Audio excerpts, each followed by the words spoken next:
Chapter 357. Under the light of the spell, Charlotte Sorofia's body seemed to be covered with a layer of golden light in the eyes of Duke Aberville, who was lying on the ground. That was the light of the spell, the light of brilliance, and also the light of wealth. There was nothing that money couldn't solve. If there was, it would mean that there wasn't enough money. As long as it was a problem that could be solved with money, it wasn't a problem. Duke Aberville gazed at the palace complex that had returned to its original state. He looked up at the goddess of wealth in a daze. Shia Luote repeated with a faint smile. The moment Duke Aberville stood up in silence, the entire sky in the northern region seemed to have risen by 3 inches. It was only at this moment that the astonished Luo Ya recalled the strength of this man who regarded wealth as his life and didn't dare to raise any opinions in front of the young mistresses. Before becoming the Duke of Aberville, this honest-looking man had once made a name for himself in the Austin Empire. But after returning to the country to inherit the title of Duke, decades had passed, and the man nicknamed Explosive Bear had gradually lost his temper. In other words, the prosperity of Aberville could be said to be directly related to the stingy and greedy dukes of the past. Can you convert it into resources? Deal. The moment the trade was completed, Oswald blew his whistle. After a long and penetrating whistle, the ground rumbled. In less than 10 seconds, a gigantic magical bear the size of a bus broke through layers of buildings, bringing along debris and gales. At the same time, a huge meteor hammer appeared in Duke Abwill's hand. "Where did you get this thing from?"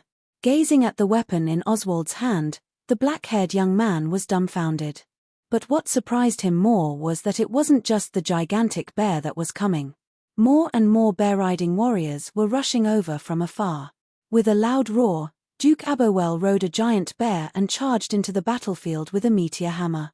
The Saint Heroes Guild, who had never provoked this bear ancestor, was completely dumbfounded. The giant meteor hammer whistled like the wind and lightning and smashed the head of a level 3 source-rank cultist. Noelle could not help but condemn the reddish-haired young lady when she realized that there was a large group of new troops around her. However, Charlotte did not care at all. She kept firing with the jeweled trigger in her hand, the smile on her lips elegant and dignified. "You." After receiving the blessings of the Gulandea and Pay Taylor, Cynthia, Rodney, and Wood's body side effects were greatly reduced. The advantage of being cultists became more and more obvious. Although they were only level 3 source rank, as divine warriors, their combat strength had reached level 2 quasi-source.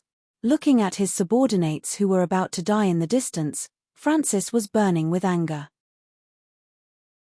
Luo Ya Akat, sinister, cunning, despicable, and shameless. She looked like an innocent and harmless child, but her mind was so deep. Mother Goddess is watching me. Not good. Retreat. He's going to self-destruct. At this point, there was not much curse power left in Francis's body. However, as long as he sacrificed all his bones, he could completely convert the curse power into death aura. However, if he were to unleash his power aimlessly, the effect of the attack would not be ideal. However, it was more than enough to kill a child who did not have much supernatural power left in his body. Go to hell. Luo Ya Akat. Boom. A violent explosion shook the sky. A black shockwave with the power to suck flesh and blood swept out and swept across the square. Chapter 358. When Francis leaped into the air and launched the final blow to kill Luo Ya, an unprecedented sense of crisis rose in the heart of the reddish-brown-haired girl. The moment Francis made up his mind, Shia Luote's bloodline fluctuated violently. The unique command of fate made the girl aware of the danger almost subconsciously. In the midst of Francis' hateful roar, the violent explosion with the black smoke with the attribute of God was imminent. Shia Luote, who was familiar with the similar curse mechanism, understood Francis' idea almost instantly and made an emergency response. In Shia Luote's rapid shout, the liquid golden soul instantly wrapped the black-haired boy's body and then ejected into the distance like an airbag. Luo Ya only saw a golden color in front of his eyes. The next moment, the violent acceleration made him plunge into the inner wall of the golden soul. Unlike the almost gaseous death attack, the golden soul was subject to great wind resistance and was not light. The result of such a race was almost obvious. In a few seconds, the wind of darkness approached step by step. However, just as the death attack was about to catch up with Luo Yue and give him a fatal blow, a strange spell fluctuation came from the black-haired boy's arms again. Remaining use 1 second to remember. When the black-haired boy saw the system prompt, he couldn't help but be slightly stunned. The next moment, a violent shock suddenly descended, causing Luo Yue to be knocked around inside the golden soul. Boom. Wang. Enchantment. There's an enchantment here, and it's even an enchantment that can block this kind of divine attack. The boy, who had just experienced a crisis, blinked with a blank expression, then looked down at the system. He felt that his eyes were about to tear up. Blessed ear of rice, forever a god. But, this place is, there's someone. In a beautifully decorated room, there was a pink-haired girl in luxurious clothes who was obviously not an ordinary person. She seemed to be pouring tea with a teapot in her hand, and there was a figure in armor beside her. In the silent room, Luo Yue Akut stared blankly at the two people not far away. The reason for his attention was very simple. Shi Yue had extraordinary powers and various races. Her body was strong because of mutations, and there were countless people with special abilities. Her hair was actually very colorful, just like the girls around Luo Yue. But it had to be said that even so, there were very few people with pink hair. Luo Yue paid attention to the pink-haired girl who seemed to be of a different race, but what surprised him even more was the figure in heavy armor beside her. The reason was simple: Luo Yue knew this person. Looking at the figure wearing heavy armor and observing Luo Yue with the pink-haired girl, the black-haired young man was stunned for a moment before he captured the information of this person in his mind. What was going on? Why was he here? Ah, wait, so that's how it is. Did he bring his girlfriend here to see the aurora? Abbeville was indeed not far from the Kingdom of Knights, Penda. I didn't expect to bump into him here. The black-haired young man who had this thought breathed a sigh of relief and stood up. When he was about to open his mouth to apologize politely and leave, he didn't expect a magnetic exclamation to suddenly come from the armor. In the room, hearing William's exclamation, the black-haired young man widened his eyes and his body instantly stiffened.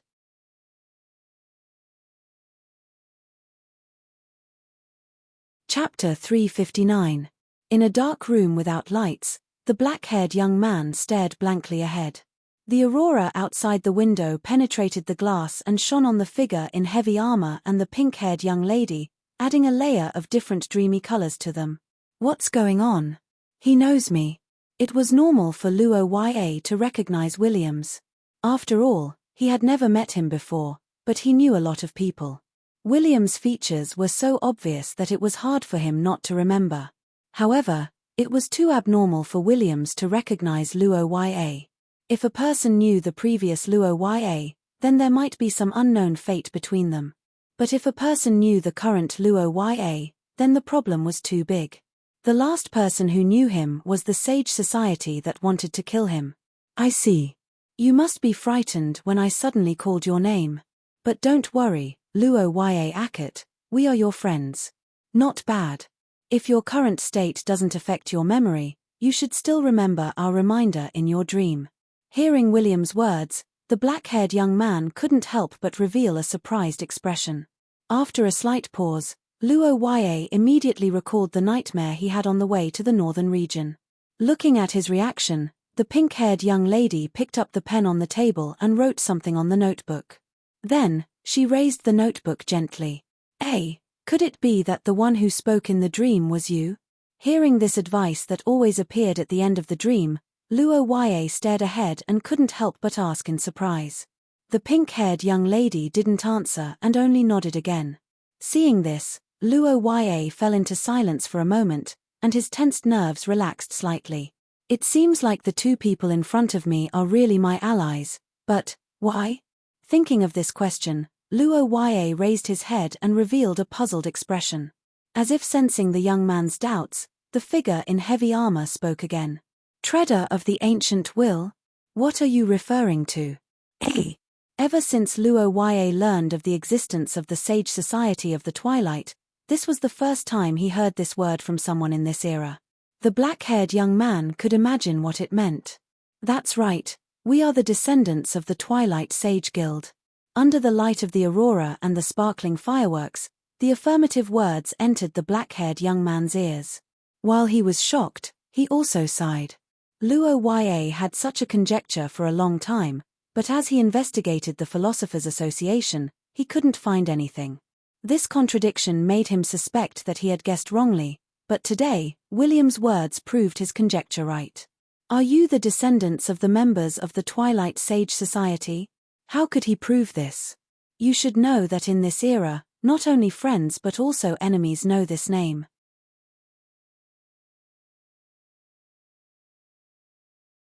Chapter 360. Inside the room, the black-haired boy and the pink-haired girl were both stunned when the figure in heavy armor spoke with a serious tone.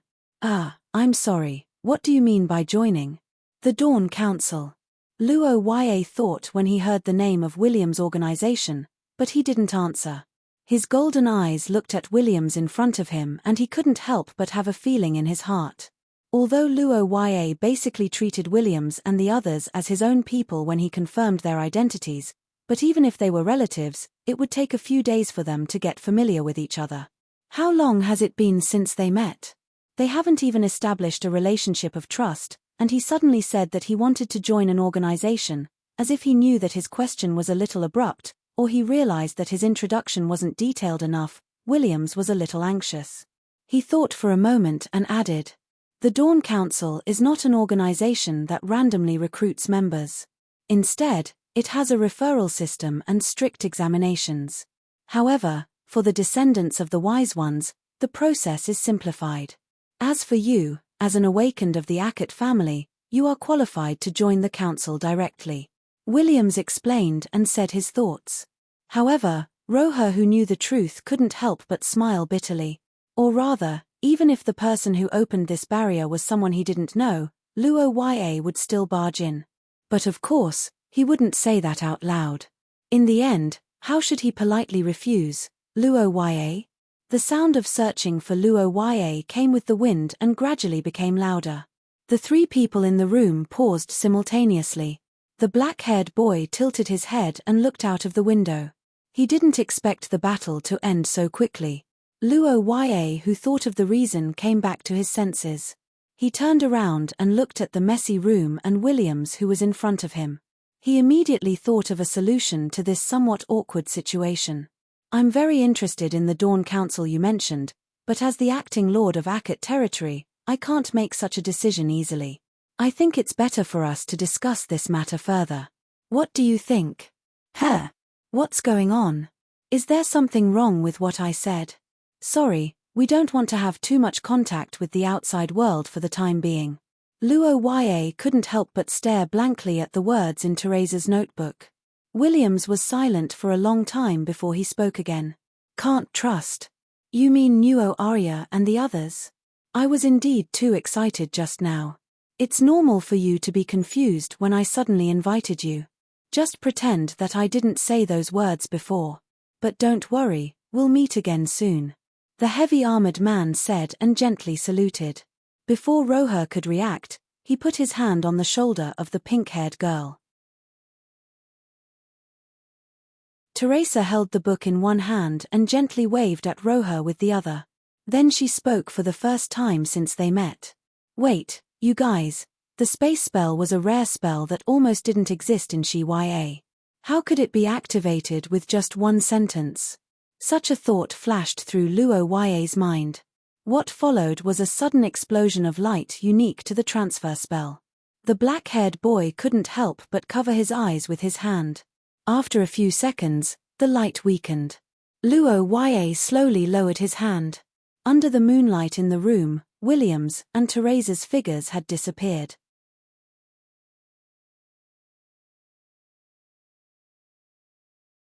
Chapter 361. Luo Yue? That's great, you're fine. Xia Luote, you're here. Is the battle over? The reddish-brown-haired girl stared into the depths of the room where Luo Yue was staring and blinked her eyes in confusion. Feeling Xia Luote's confusion, Luo Yue thought for a moment but didn't say anything. "Nothing, I'm just curious why there's a barrier around this room.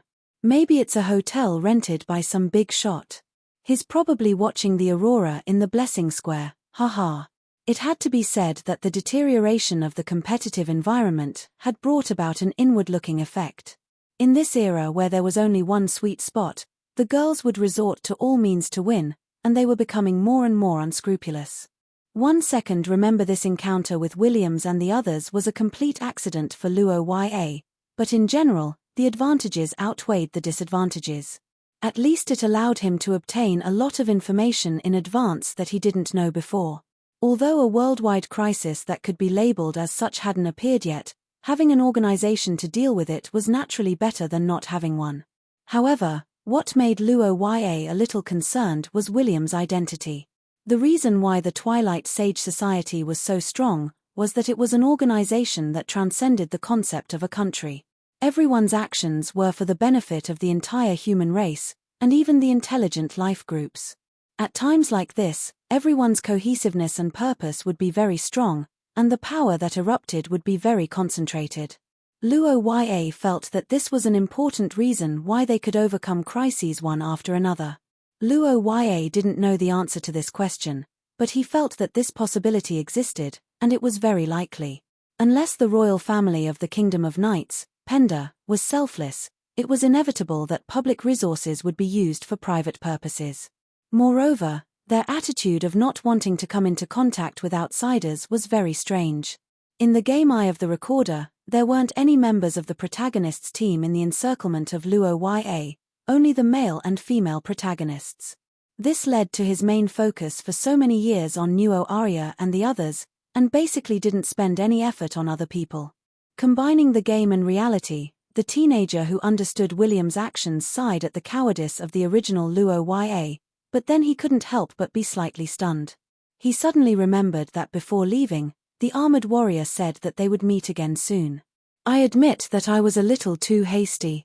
Based on our previous interactions, he seems to be a person who is cautious about joining an organization.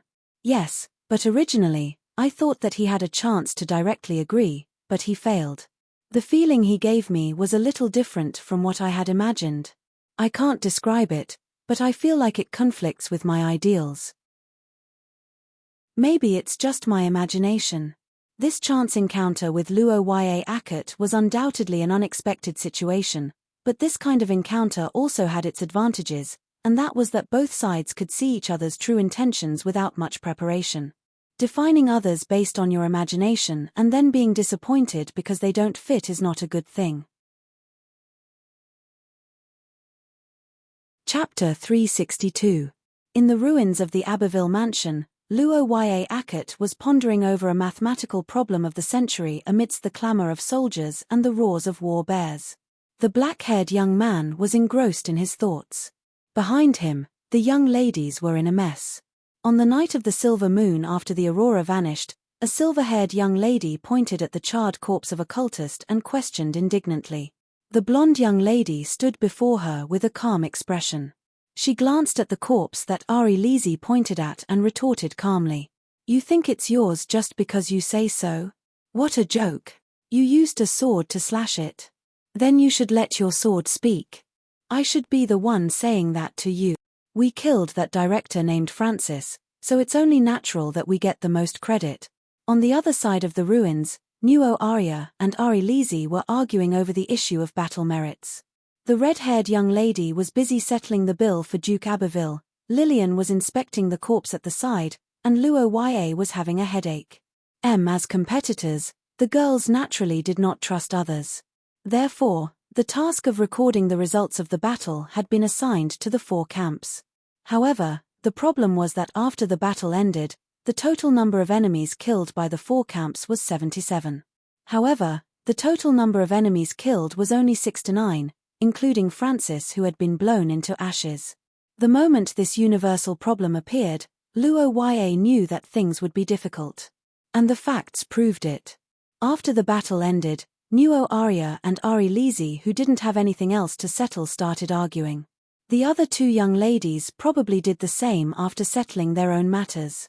"Luo Ya, come here for a moment." Upon hearing Lillian's call, Luo Yue strode over after being taken aback for a moment. Nuo Arya and Ari Lisi, who were arguing, looked at each other and stopped arguing as well. The three of them arrived at Lillian's side with one in front and two behind. They found that the Royal Highness was looking down at a corpse on the ground. Luo Yue felt a chill in his heart when he saw Lillian looking down at the cultist. He thought that Lillian wanted him to judge the prize, but he didn't expect that after approaching, he found that Lillian's expression was very solemn.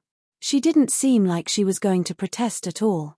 The black-haired young man heaved a sigh of relief when he realized that Lillian didn't seem to want to quarrel. Then, he observed the unsightly male corpse on the ground. Luo Yue scanned the corpse in front of him carefully and realized that this was the conclusion he could draw. But the black-haired young lady spoke with an unpleasant expression. Similar. How can the bloodline of our family have? Wait. Holy emissaries were a very special group of people in the Saint Hero Society. They had a lofty status, but they did not necessarily have strong strength. One of the great significance of their existence was to be the key to open the so-called holy artifact in the Saint Hero Society. 400 years ago, Leinster was the wind summoner's egg that had been absorbed by Luo Yue. Could it be that the so-called holy emissaries were actually artificially cultivated people with similar bloodline to the Akut family? This possibility does exist, but the bloodline of the Akut family is too special. What method is used? Hearing the young lady's question, Luo Yue didn't know how to explain for a while, but he understood one thing. That was, the so-called special curse vessel was definitely problematic. He remembered that the information of the Saint Hero Society mentioned that it was similar to blood, so the source of this blood, Nuo Arya and Ari Lisi didn't know the current situation and seemed a little confused. It wasn't until the reddish-haired young lady came over that Luo Yue ended his contemplation, and the atmosphere eased. No, it's nothing. Xia Luote, how are the casualties on your side? Xia Luote, who strolled over, said and glanced at Lillian coldly. Luo Yue, who wanted to change the atmosphere, couldn't help but be stunned. He suddenly had a bad feeling in his heart. As if confirming his guess, the black-haired young lady frowned when she heard Xia Luote's words. She thought for a moment, and after a moment, she curled the corner of her mouth and spoke back. What did you say? After seeing Aurora and defeating the cultist, Luo Yue, who was exposed, had no reason to stay in Abbeville. Leaving was a matter of course, but just like the previous quarrel, where to go was a problem. In addition, the young ladies also discussed the allocation of time. Nuo Arya, who was at the bottom because she couldn't grab the kill, proposed such a statement to reverse the situation.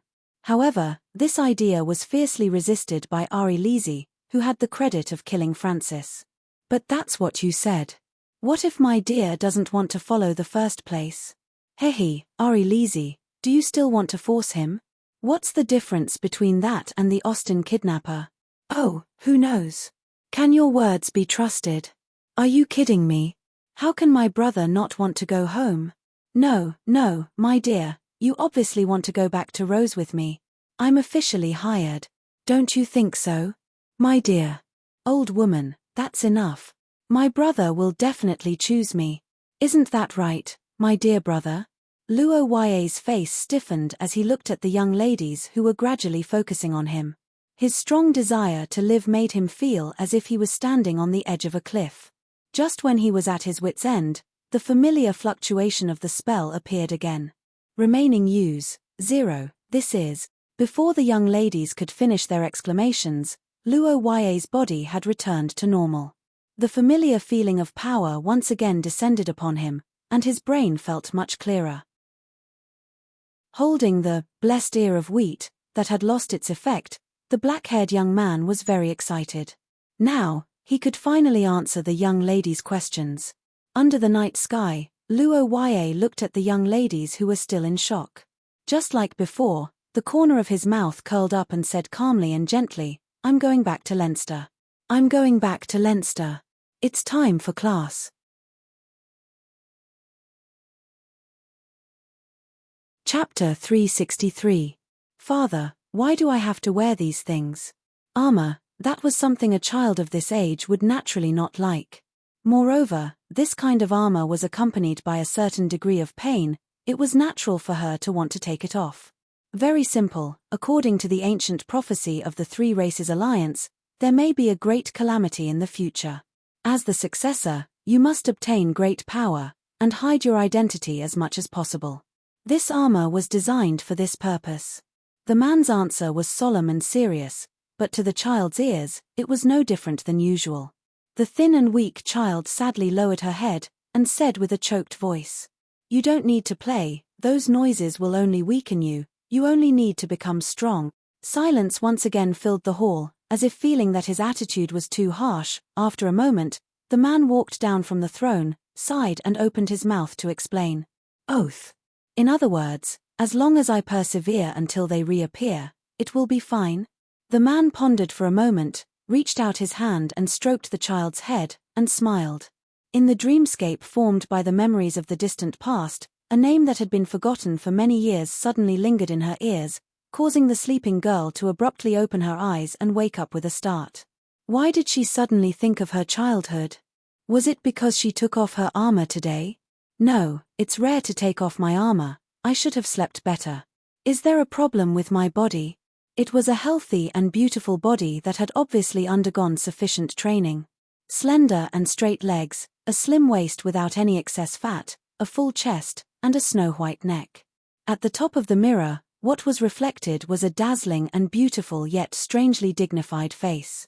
Draconic aura, this was the symbol of the royal family of knights with dragon blood hidden in her small body, the Carnate family. It was also one of the things that the girl had hidden from the public for many years. But regarding this characteristic of her family, Wilhelmina had always been quite fond of it. But unlike the usual William, who exuded a suffocating and dignified aura, after revealing her face, Wilhelmina's temperament as a young girl underwent some changes. Under the draconic aura, it was no longer oppressive and terrifying, but inviolable and noble. Wilhelmina checked her body that was almost perfect because of the dragon's blood. She found nothing. Frustrated, she walked back to her bed and lay down. She had to face the last possibility in her mind. Wilhelmina's heartbeat quickened as she recalled the young man she met under the northern aurora a while ago. She had to admit that the handsome Luo Ya would have a certain impact on any woman. Even Wilhelmina, who had always treated herself as a man, found it hard to escape. She even hastily sent out an invitation because of that. This time, I can't mess it up again. In the preparation room, a black-haired youth in formal attire was sitting on a chair, trembling as he looked at the letter that the Nuo Arya and Shia Luote had received. Around him, the two youths who were deputy heads of the consulting department were trembling. After reading back and forth twice, Luo Ya Akut slowly stopped trembling. He raised his head and asked the two candidates in front of him softly with a smile. Hearing his words, the two suspects completely stopped pretending and began to drag each other down. Hearing Luo Ya's accusation, the dog-headed strategist Geralt slapped his thigh. His expression turned extremely sorrowful in a few seconds. He shook his head and sighed. Squeezing out the tears in his eyes, he said to Luo Ya. The grey-haired youth said so, sorrowfully and innocently, like a wronged ghost who was dragged into a car. But seeing him like this, Paul Ackman was dumbfounded. Is this a noble? How despicable and shameless. Paul Ackman, who had his hands dirtied by Geralt, was stunned for a long time before he finally regained his senses. He turned around and put the blame on Geralt's head. He also revealed the theory of the grey-haired youth to the public. Following Paul's counterattack, the scapegoat competition between the two sides officially began. You wrote it yourself. You were the one who threw the mailbox. When did I say that they absconded to avoid punishment? Why are you slandering people out of thin air? That's elopement. How can it be called avoiding punishment?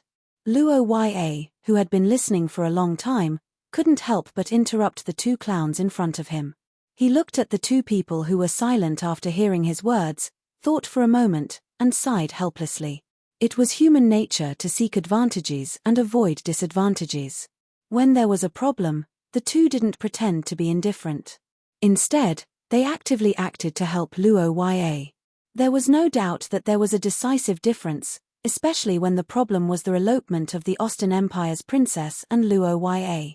This was a big deal, and it was definitely not good to get involved. Fortunately, Luo Ya and the others came back early. If they came back later, Paul would be ready to carry out the so-called Plan B by then. The matter of him and Lillian eloping and having a child would be widely spread, and it would become an established fact. It would probably be as noisy as the Jiangnan leather factory. The black-haired youth thought for a moment, looked at the two youths, and said softly, "Hey? Clean up." Hearing Luo Ya's punishment after sighing, Paul and Jelok were taken aback. They obviously didn't expect the punishment to be so light. The black-haired youth raised his eyebrows and said with a weird expression, No, I think cleaning up is good." Listening to the two clowns, Luo Ya shook his head helplessly. He stood up and walked to the door under the gaze of the two. Luo Ya said and opened the door. The next moment, cheers and applause from the outside poured into the room. In the wave of voices, the black-haired youth turned his head and looked at the two stunned people with a smile. After all, tonight belongs to us.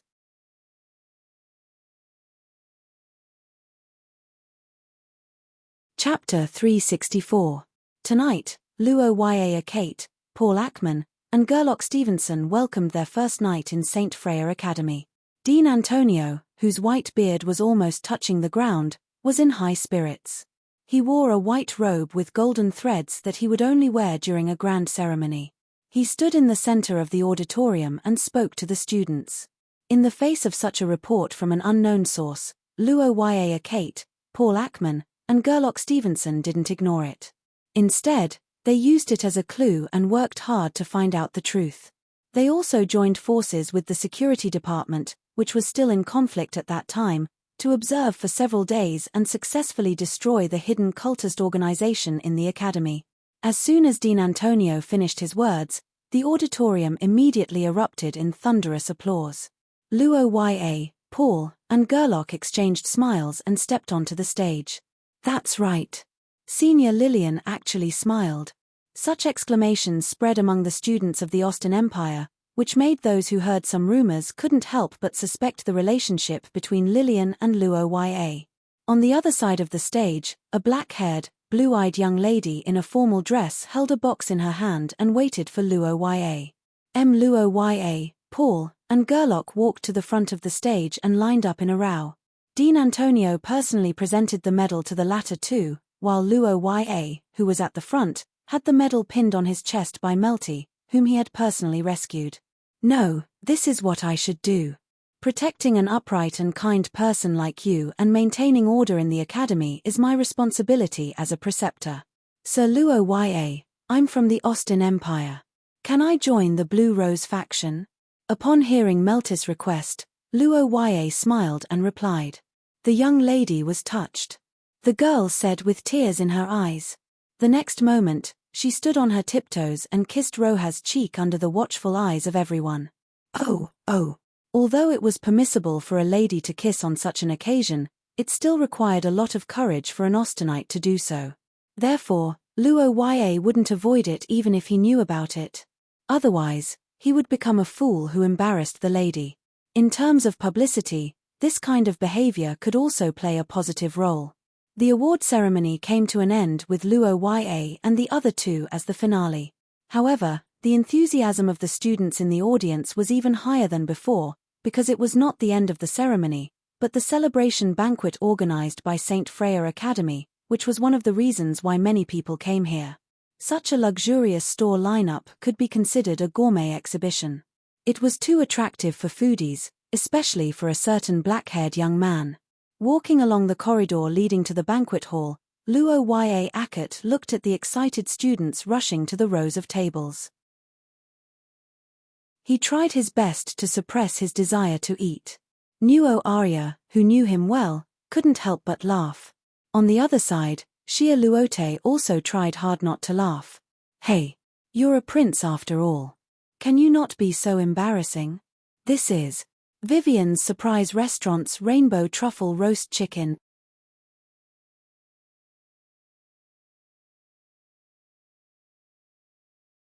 Chapter 365.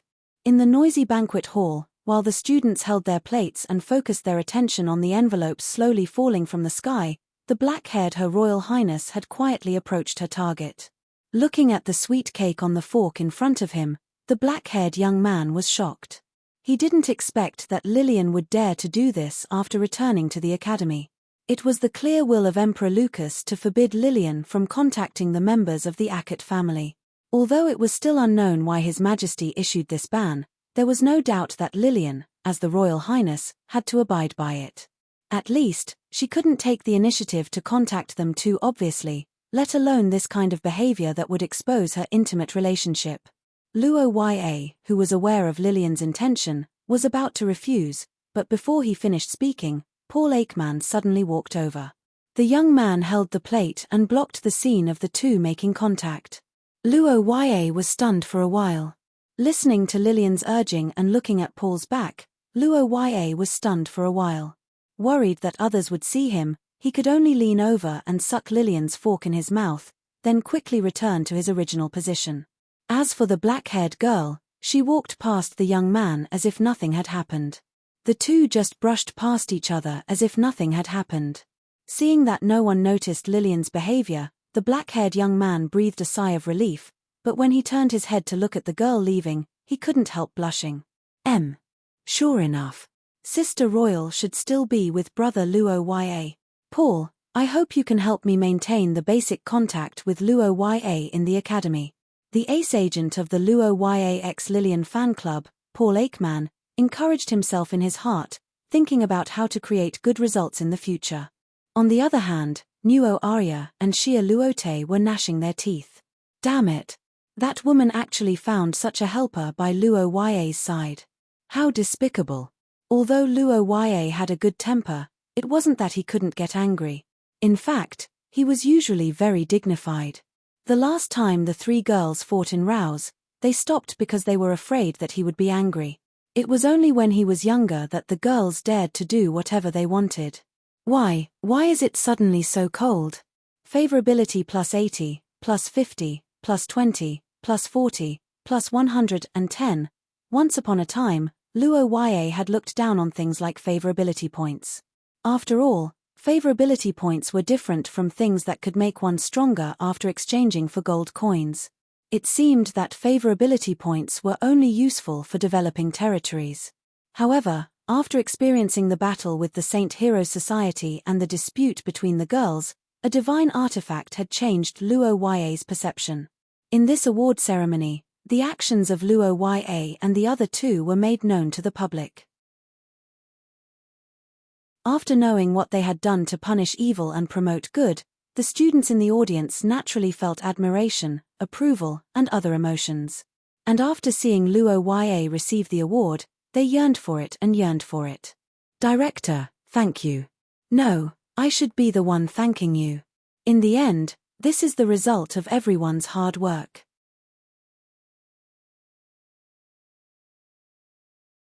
Chapter 366. Half a month ago, not long after Luo Ya's body recovered, a familiar yet special experience made him relive the nightmare that he had almost forgotten. That was the second time he saw that pair of beautiful but cold eyes after a year. When that pair of eyes looked at him across time and space, Luo Ya's body turned cold and his heart seemed to stop. He only woke up when she left.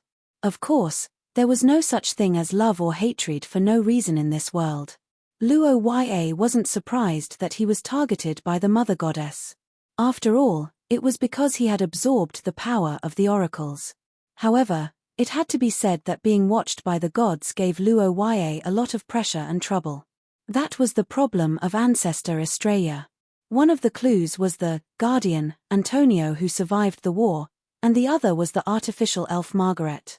As Luo Ya had only returned for a short period of time, he hadn't contacted the two parties yet. However, Luo Ya was sure that they didn't have any good ideas. After so many years, there was still no news of the scholar. The only possibility was that things were out of his expectations. This was also the reason why Luo Ya used the Goddess of Fate's advice. Under the influence of these two forces, Luo Ya set this goal for himself. As he silently chanted his wish, the The blessing in the system was successfully activated. Activation successful. Blessing effective. Ding. It's that easy to obtain. But, what kind of advice was it? Goddess of Fate's advice. Time limit, 10 seconds. Looking at the first effect of the Goddess of Fate's advice, Luo Ya Akat was stunned. Is your but an auspicious sign? It's the blessing of the Goddess of Fate. You can't just spout nonsense. Thinking of this, Luo Ya took a step forward. He took a deep breath, lowered his waist, and extended his leg. In the next moment, he shot a powerful shot at Paul Ackman's buttocks. Paul, whose chrysanthemum was suddenly attacked, was dumbfounded. He only had time to let out a short scream before he was kicked away by a powerful force. The scream of being strangled was not noticed by the music and the noise of the crowd. However, the scene of Luo Ya kicking Paul fell into the eyes of the two girls. The black-haired boy didn't know that his actions had unknowingly eliminated the anger in the hearts of the two girls in the distance, thus resolving a small crisis. At this time, Luo Ya was observing Paul's parabola, trying to figure out how the Goddess of Fate's advice would affect the goal he set. Such doubts arose in the young man's mind. Under his gaze, Paul dashed toward the crowd ahead. At this time, at the end of the crowd, the old man with a white beard, Antonio, was chatting with the scholars of the school with a serious expression. They were discussing the problem of the Challenger Cup that was held once every few years in Leinster. Every Challenger Cup tournament could be said to be an unprecedented grand event. The impact on the students in the academy was immeasurable. If using the student sports in Luo Ya's previous life as an analogy, it was somewhat similar to a certain island country's baseball Koshien. But in Shi Ya, in the country of scholars, the Challenger Cup's impact was even greater.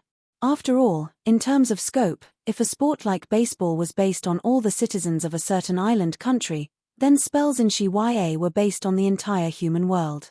And the winner of the fierce spell tournament only represented one thing, and that was strength. In the process, they would burn blood and tears, exhaust their wisdom and courage, and use everything they had to challenge the one and only throne. And the winner would also receive unimaginable fame and wealth. Originally, according to the rules of the previous years, the first years who had no actual combat experience were not allowed to participate. However, the internal and external environment this year was different. Whether to stick to the rules or to break through and innovate, this was a difficult choice, even for these high-level administrators.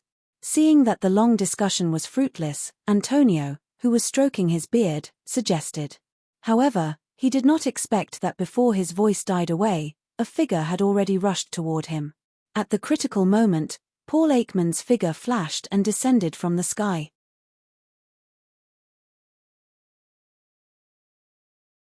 Chapter 367.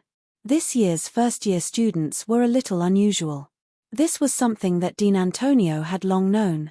To have so many students that required his attention in one batch was extremely rare even in Antonio's hundreds of years of teaching experience. And the absence of all these talents who had the potential to become the golden generation was undoubtedly a huge regret. Dean, so that's why, did he hear our conversation?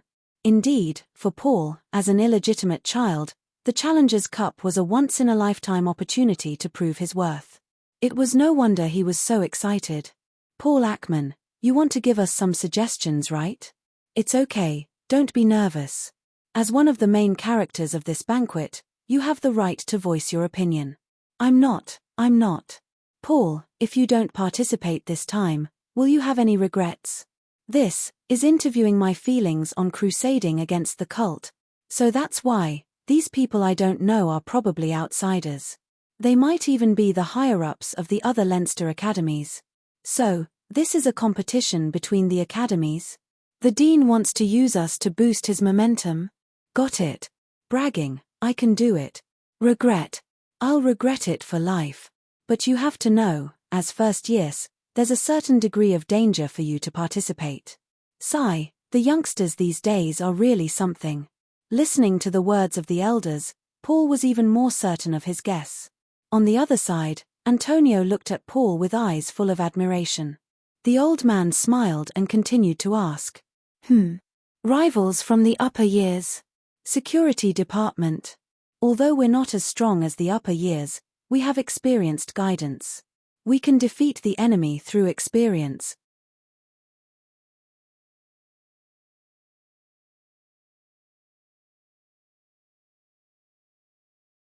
In fact, he had been thinking about a problem along the way. Luo Ya gently knocked on the door of the two-story building in front of him. Chris, who opened the door, smiled when he saw Luo Ya.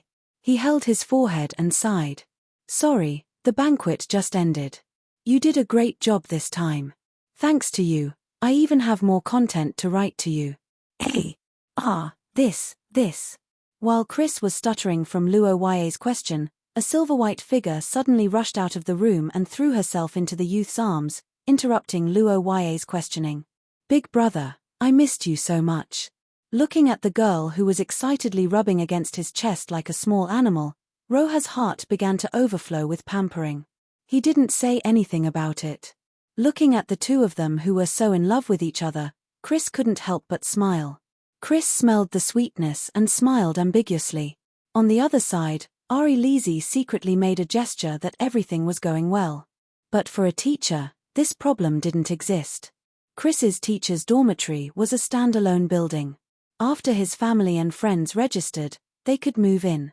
Therefore, the current situation was that Ari Lizzie held the right to send letters to the Akate family, while Chris held the right to stay in St. Freya Academy. After thanking Chris for taking care of Ari Lizzie, the black-haired youth waved goodbye to the young girl. The two of them walked along the road towards Kang's Hall. But what the youth didn't know was that at the same time, in front of St. Freya Academy's gate, a luxurious carriage with a sword and shield emblem slowly came to a stop. The tall coachman raised a document and loudly announced the name of the person who came. Kingdom of Knights, Connaught family, open the door.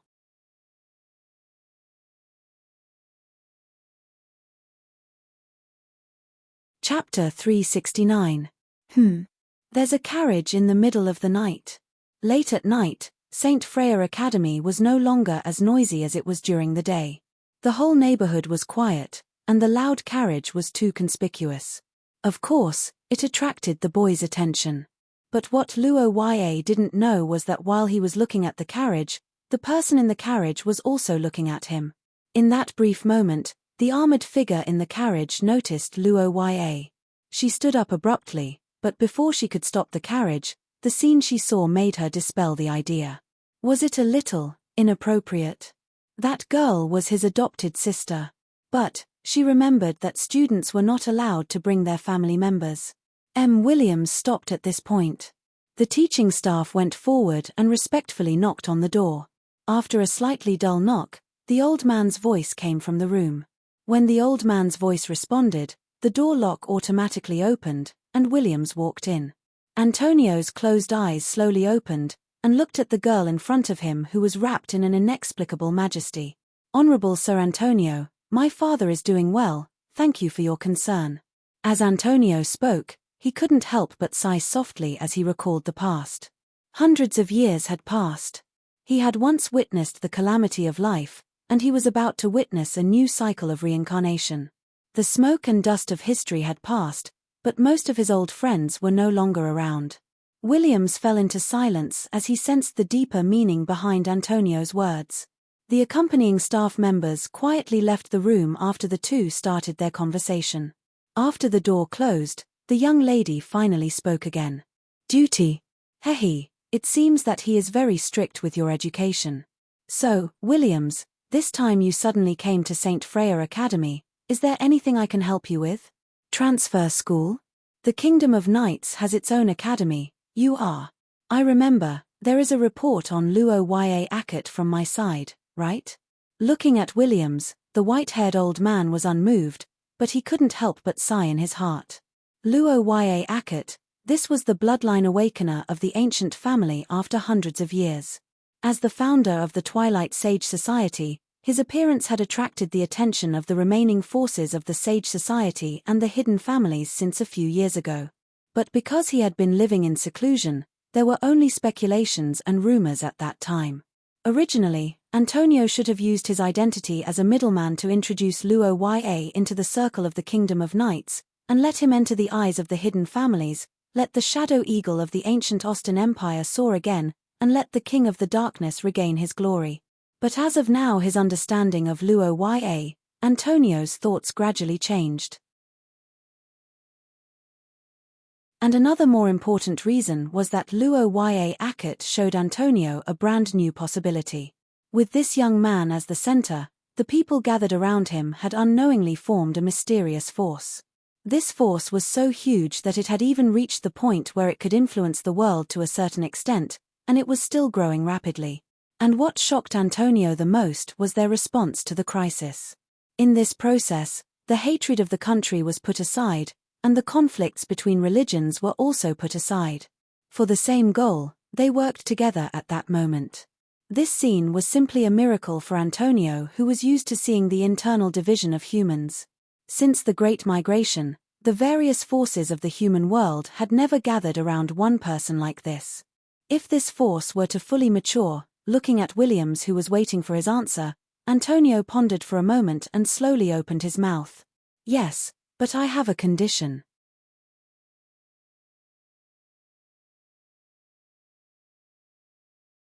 Chapter 370. I say, Ari Lizzie, can you explain why you're in my bed? Old Sama is awake. Good morning.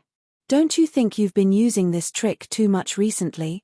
Ari Lizzie, don't think you can get away with it. After the two returned to Kang Hall yesterday, Luo decided to give his bed to Ari Lizzie in order to let her sleep comfortably, while he himself stayed in an empty room on the second floor for the night. Without a doubt, as a dormitory that hasn't been used yet, the condition of the empty room is definitely not very good. This move is completely Luo's behavior of spoiling his sister. Old Sama, I'm not familiar with the bed. Although that room is good, I can't sleep. The bed is indeed not good, but Old Sama, I'm familiar with it. Looking at Ari Lizzie, who said so with a smile, Luo pointed at the girl for a long time without saying anything. He could only give up and sigh helplessly in his heart. The black-haired boy sat on the bed and looked into the distance. He felt that this was completely different from the plan he made a few years ago to let Ari Lizzie become more and more independent as she grew older. As for Ari Lizzie herself, he didn't have the slightest intention of alienating her as she grew older. The deviation from the past expectations and reality made the boy a little skeptical of life, but this didn't stop the girl from hugging his arm and rubbing against it. After helplessly stopping Ari Lizzie's further offensive, the two washed up and went to the small dining room to have breakfast. It's just that it's worth mentioning that because of Lillian, Ari Lizzie was extremely hostile to Paul, who was also an Archerman, making Paul restless and helpless. He ate with trepidation.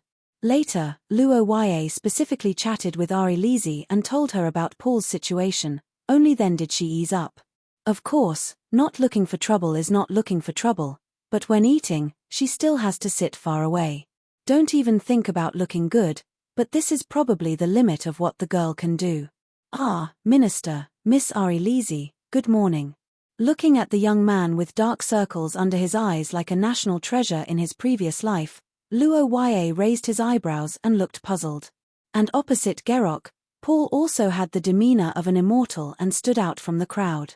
He smiled and said good morning to Luo. Noticing the state of the two, Roha naturally asked for the reason. Behind him, Alisa also stuck out her small head with a puzzled expression. So, under the two's questioning, they heard the reason for the two's ascension, which was to revise for the exam. The mathematics curriculum in St. Freya's Academy was extremely difficult. It had already surpassed the average level of Leinster University. Facts had proven that no matter which world one was in, mathematics was a nightmare for some people. For Paul, who had not received much education since he was young, it was simply a disaster. Then the intensive tutoring began. As a result, after a night of tutoring, Paul was fine, but Jellic was going crazy. The reason was very simple. Isn't that great? So, what about now?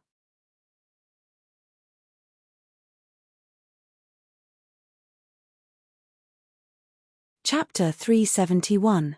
Why, Why do you suddenly want everyone to participate in this? This is not my wish.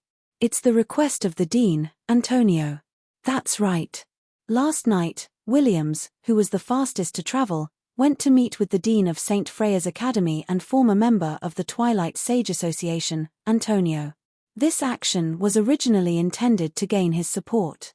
However, what the young lady did not expect was that Antonio did not seem to want them to affect Luo Ya Akut too much. He even requested for them to transfer schools.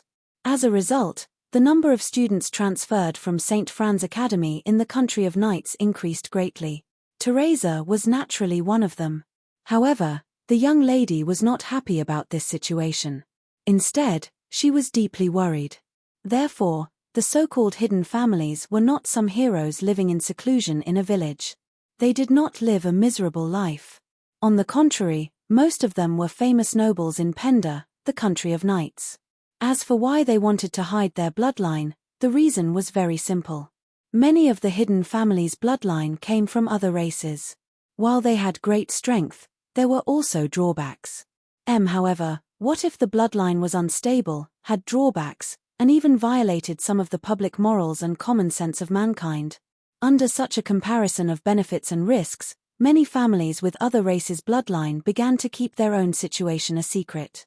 Thus, the hidden families were formed. After the Third Era, when Ald was divided into 7 glorious families, without a leader, they began to gradually close themselves off. They became active only in their own circle, and this circle was the Country of Knights. Knowing little about the outside world would easily lead to arrogance.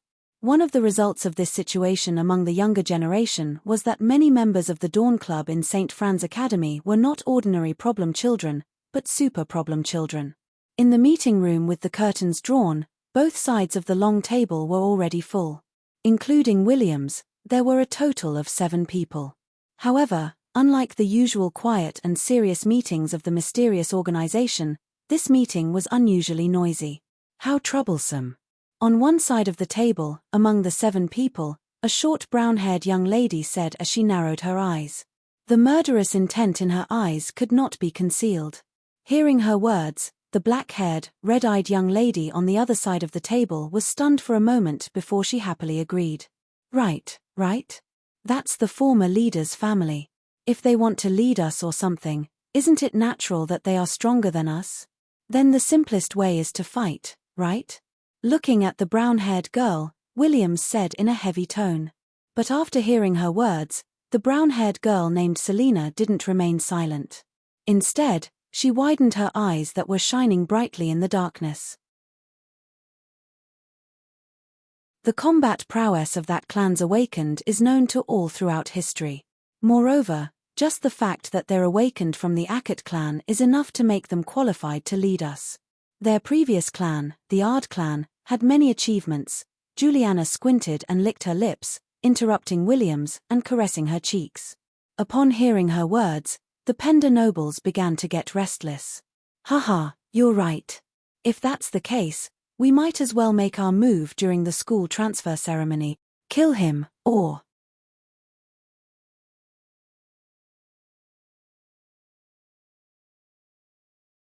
Chapter 372. At the breakfast table, the news published in the newspaper shocked everyone except Ari Lisi. After all, as a student of St. Freya Academy, Luo Ya and the others still knew some of the most basic things. The Country of Knights was the representative of the physical side of supernatural powers. It was the place where martial arts schools gathered. It had its own St. Fran Academy and had very little interaction with St. Freya Academy. There were not many students who entered the academy from there. As for transfer students, it was unheard of. However, under such circumstances, there was more than one transfer student in the Country of Knights. Luo Ya naturally thought of Williams and the others. But from the sudden appearance of the Goddess of Fate's words, this matter seemed to be related to Jerick. It was the plot of a noble from the Country of Knights named Brittany who transferred to St. Freya Academy to capture her fiancé, Jerick. After this plot, Brittany would join the main character team. But originally, this plot should have happened much later. After all, Jerick lived a very low-key life here.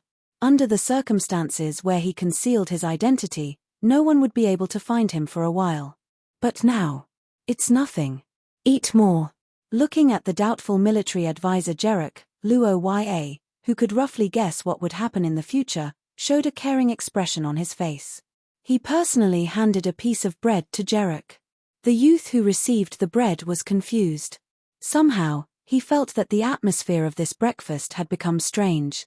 1 second. Remember, good morning, Senior Lillian.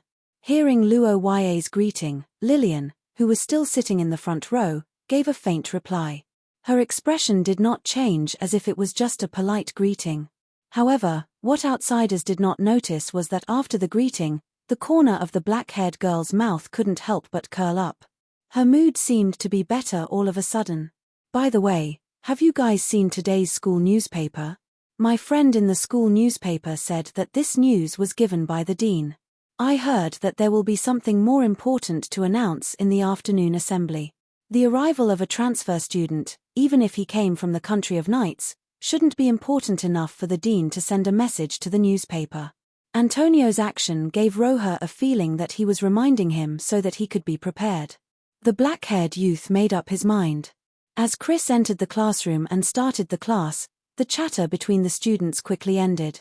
After a month, Luo-Ya once again experienced the hardships of the Hell class. But this time, Luo-Ya wasn't worried about the progress because Chris would give him more classes. Of course, as Christian's extra class was a formal procedure, it caused Lillian's teaching time to be greatly reduced. Lillian was naturally unhappy about it, but due to their identities, the black-haired girl couldn't voice out her grievances. It's really about the banquet, right? You are all favored by the goddess of fate. It was basically impossible for those who transferred from St. Fran Academy to St. Freya Academy to be nobles. After all, who would purposely transfer if they were comfortable in school? A soft sigh dissipated in the noise of the students. After lunch and a short rest, the first-year students began to gather in the auditorium. Luo-Ya and the others entered this solemn building again after a night, but this time, they were the audience.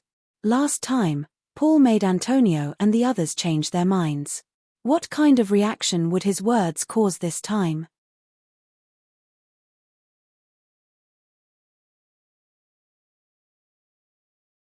Chapter 373. When the 7-person team headed by Williams stepped onto the stage, the excited students who had yet to calm down gave a warm round of applause. All the students present, regardless of their gender, couldn't help but have curiosity in their eyes. Under such circumstances, the first-year students who were already excited couldn't help but feel excited. On the other hand, the transfer students who stepped onto the stage were indeed different. The girl with pink hair and pink eyes was gentle and cute. She had a smile on her face but didn't speak, Teresa. The tall and muscular man who didn't wear any armor, Gelt. The girl with black hair and rare red eyes, Juliana, who was wearing a lace aristocratic costume. When the 7 boys and girls with their own unique features appeared in front of the crowd, the students below the stage immediately began to whisper to each other's ears. Don't you think the blindfolded person is a little handsome? The girls clapped their hands and looked forward curiously. The boys were even more excited. They looked at the girls with unique clothes and couldn't help but comment. No, obviously the one with black hair is better. She has a very elegant temperament. The overly realistic thoughts blurted out, satisfying the curiosity of the students.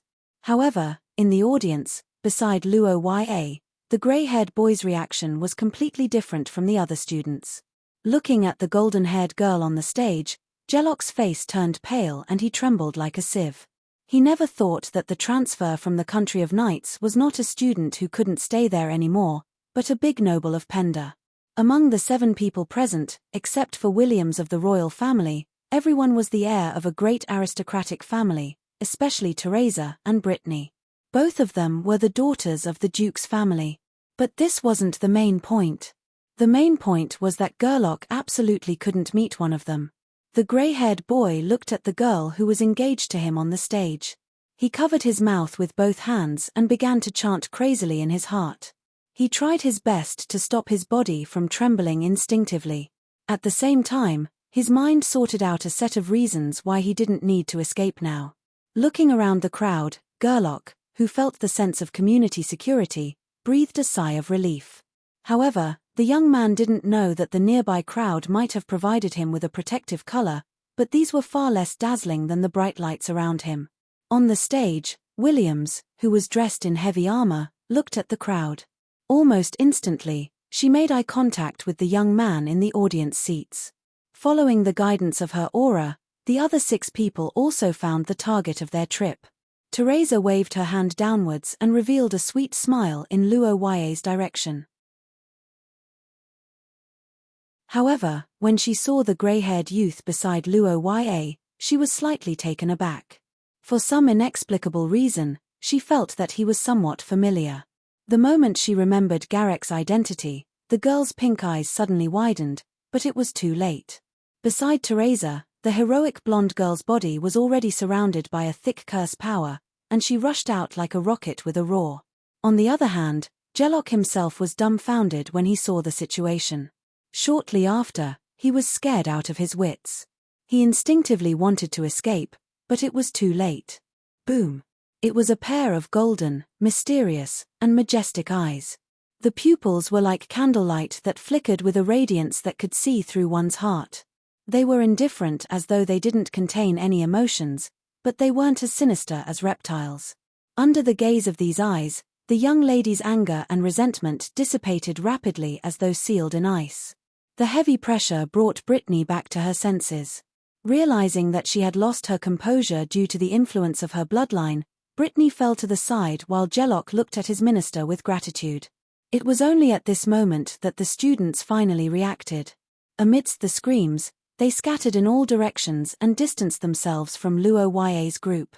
What's going on? Revenge? It's Brittany who couldn't hold it in first. You can't blame me now, right? Hey, wait up.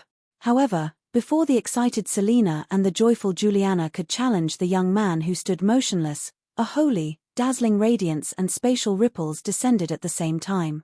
As transfer students, you actually dared to attack the ring-bearers. How unbelievable. Can I interpret this as you challenging the authority of the ring-bearers? However, seeing them appear, Selena and the others didn't shrink back. At the same time, Williams and Teresa arrived one after the other. The armored man wanted to explain, but when he saw the 2 girls beside Roja, he fell into an inexplicable silence. The 2 sides looked at each other in silence. Only the aura of the curse grew stronger and stronger.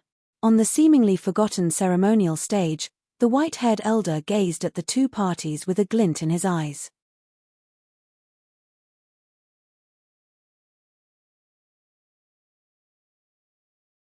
Chapter 374.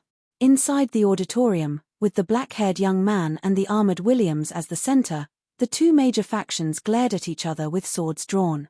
Outside the auditorium, Antonio remained silent as if he had turned invisible. The students who were watching the commotion were getting noisier and noisier.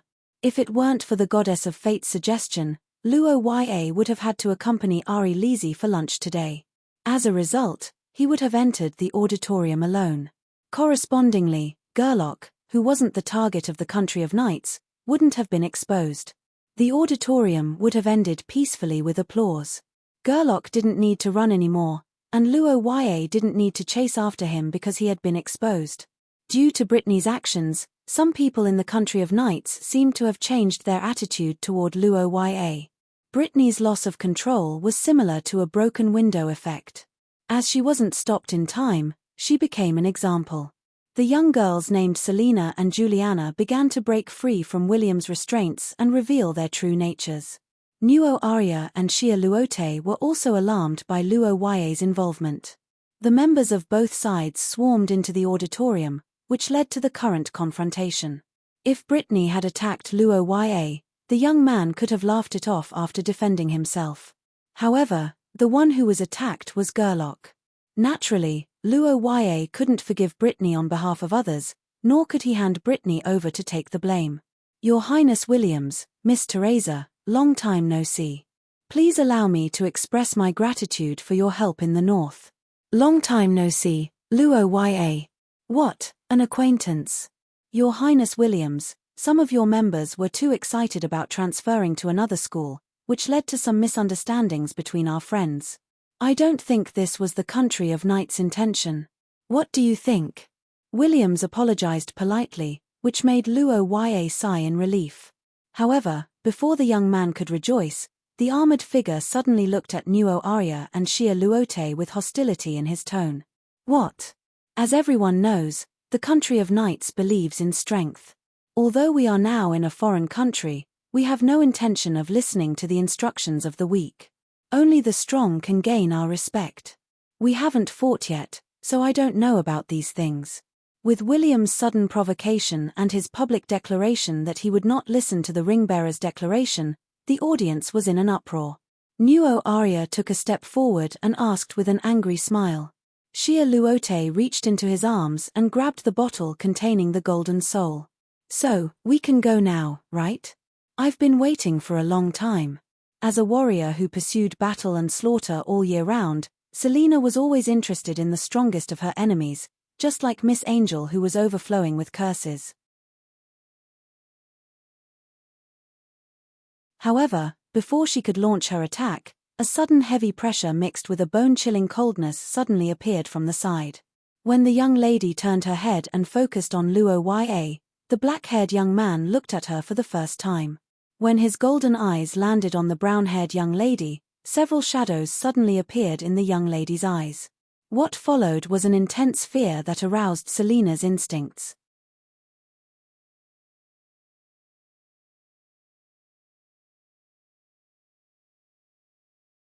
Chapter 375. When night fell, Luo Ya, Paul, and Jarek sat around the table in the Broken Sword Tavern in the commercial street of the college, sipping wine and reading the newspaper on the table. The newspaper staff who didn't know the details attributed it to the cultural difference caused by the custom of respecting only the strong in the country of Knights. They highly praised Luo Ya's performance in suppressing the other party and defending the authority of the ringbearers. However, the focus of the report was still on the matter of Antonio encouraging the first-year students to boldly participate in the Challenger Cup competition. After discovering that there were suddenly so many people from the country of Knights, Luo Ya immediately understood that the plot in the original work had greatly changed in reality. At least, it was certain that it was no longer the main event. Judging from the current situation, this hostility was especially obvious on Nuo Arya and the others. In the past, when Luo Ya and Xia Luote first met, Miss Luo Ya was also angry because Luo Ya was with other women. However, that was because the two were engaged. Luo Ya could understand this point. Jarek, the #1 doghead military advisor of Rose Tsangwei's faction, was the young master of the Panda Stevenson Marquis family in the country of Knights. As one of the high nobles, he naturally knew a lot about the situation in the country of Knights. However, due to excessive shock, when he left the auditorium, his legs were like noodles. If it weren't for Paul, he probably wouldn't have been able to walk out. One of the reasons for this was that, as the saying goes, alcohol strengthens one's courage. No matter how terrifying the situation was, 2 glasses of alcohol would basically make one feel heroic. Another reason was that the lively atmosphere and crowd in the tavern during the dinner peak would give one a sense of security. Remember in a second. What? That woman is your fiancé? In the Broken Sword Tavern, Paul, who didn't know the cause and effect of the matter, couldn't help but exclaim after hearing Jelok's story. The content of his words immediately attracted the attention of several guests nearby. Seeing this, Luo Ya hurriedly reminded them. The 3 picked up their glasses and drank. After a long silence, Jelok continued to talk about the situation of the people from the country of Knights. In terms of appearance, even though Brittany wasn't as beautiful as Nuo Arya and the others, she was still considered a standard beauty. Besides, due to her years of training, she had a great figure and powerful strength. She also had the bloodline of the ancient Valkyrie. But just like Xi Ya's old rule, there were pros and cons. The bloodline of the Valkyrie didn't only have advantages, but it also had huge flaws. Brani's family had been dominated by females for generations. Their bloodline abilities were far stronger than that of males, but the family head was always a male. The biggest reason for this was that females with the Valkyrie bloodline were emotionally unstable. Brani's condition was considered mild in the family, but even so, Gerlach still couldn't take it.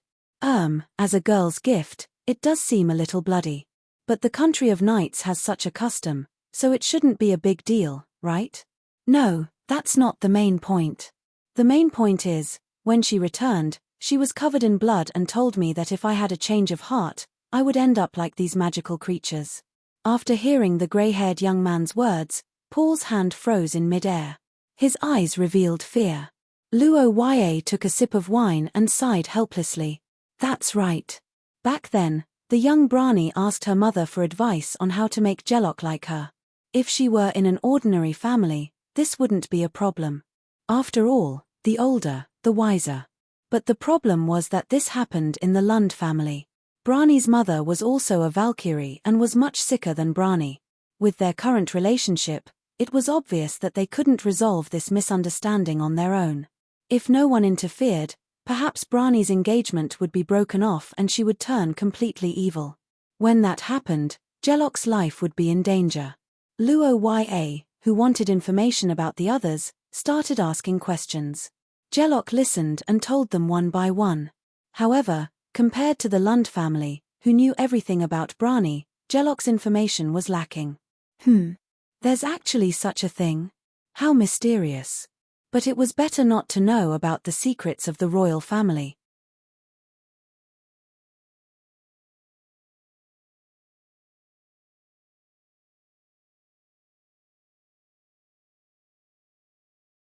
Gerlach scratched his head and said so. Luo Yue also expressed his understanding. After all, in this era where information wasn't developed, the nobles in the easternmost and westernmost parts of the same country might not know each other. It was already good enough that Gerlach knew so much. Luo Yue didn't forget his original goal. Although it was important to communicate with Williams and the others, Ancestor Estrella was his top priority. What was the relationship between the two that led to the Goddess of Fate's advice being related to the country of knights? Dean Antonio. This was the person that Luo Yue had decided to greet. In fact, when they first returned to the academy, Luo Yue wanted to visit Dean Antonio with Luo Yue to contribute to Ancestor Estrella's matter. But after careful consideration, in order to hide their blood relationship, Luo Yue didn't bring Lillian along.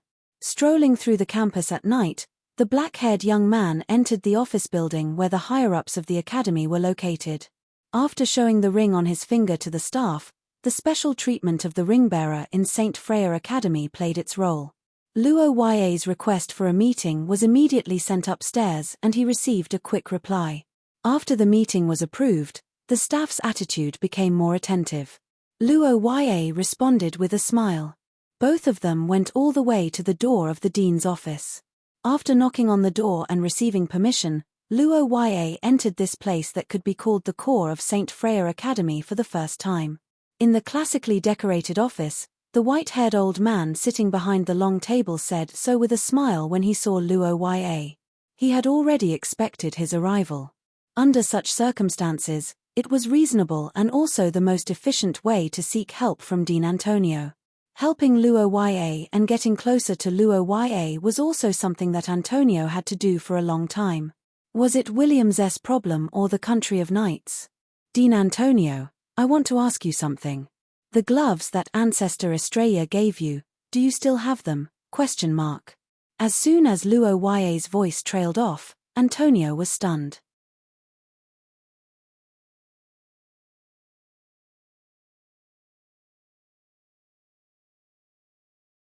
Chapter 377. Antonio's current mood was very complicated. Antonio was too careless. He didn't dodge and was hit on the spot, leaving him dumbfounded. After his mood eased a little, Antonio couldn't help but feel enlightened. He could only advise him to take care of himself and reflect on it.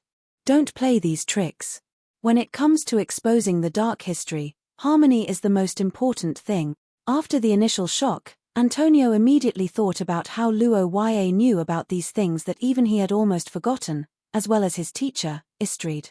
After a detailed consideration, The old man came to only one conclusion, and that was the legendary bloodline ability of that clan.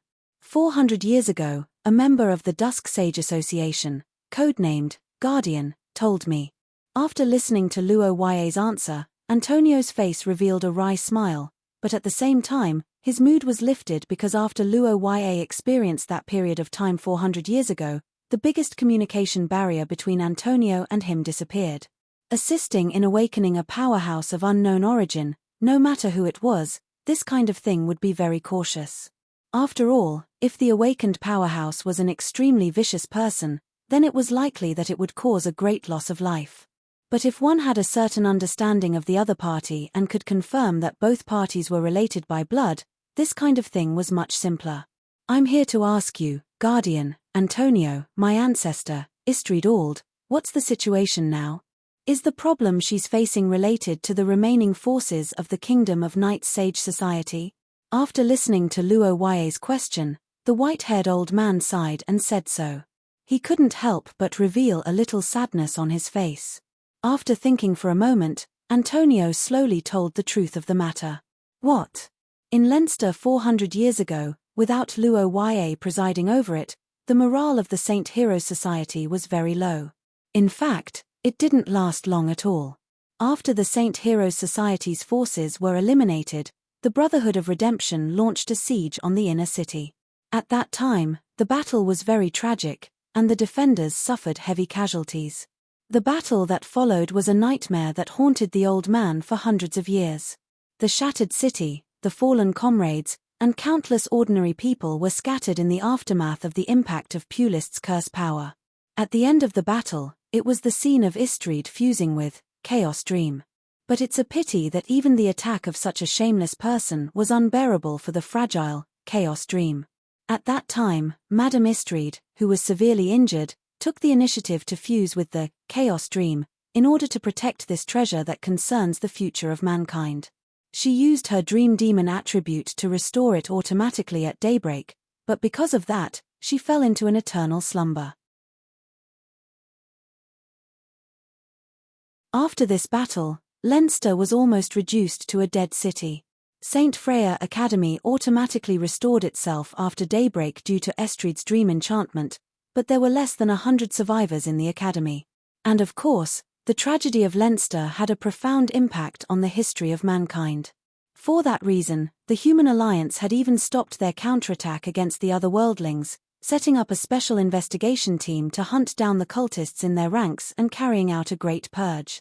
Due to the terrible impact of the Leinster tragedy, the name of the Lord of Curses, priest, had been erased from history.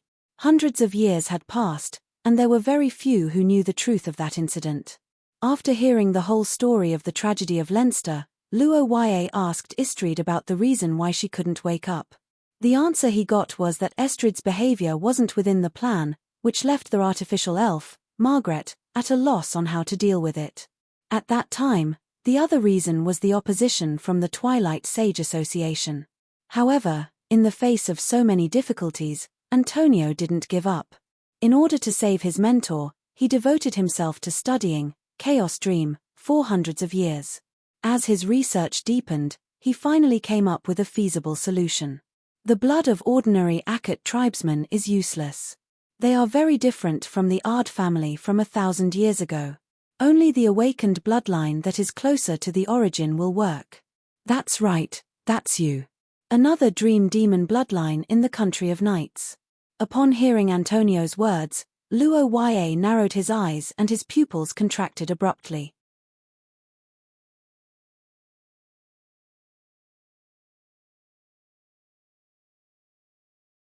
Chapter 378.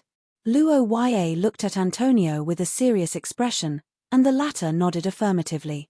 The Dream Demon bloodline is in that country, but I can't get any help from them. What I want you to do is to get their support and push forward the plan. There's nothing wrong with what you've said. But since that's the case, why did you allow our conflict to continue, Dean? Isn't this the opposite of your goal? You mean, there's something you're hiding?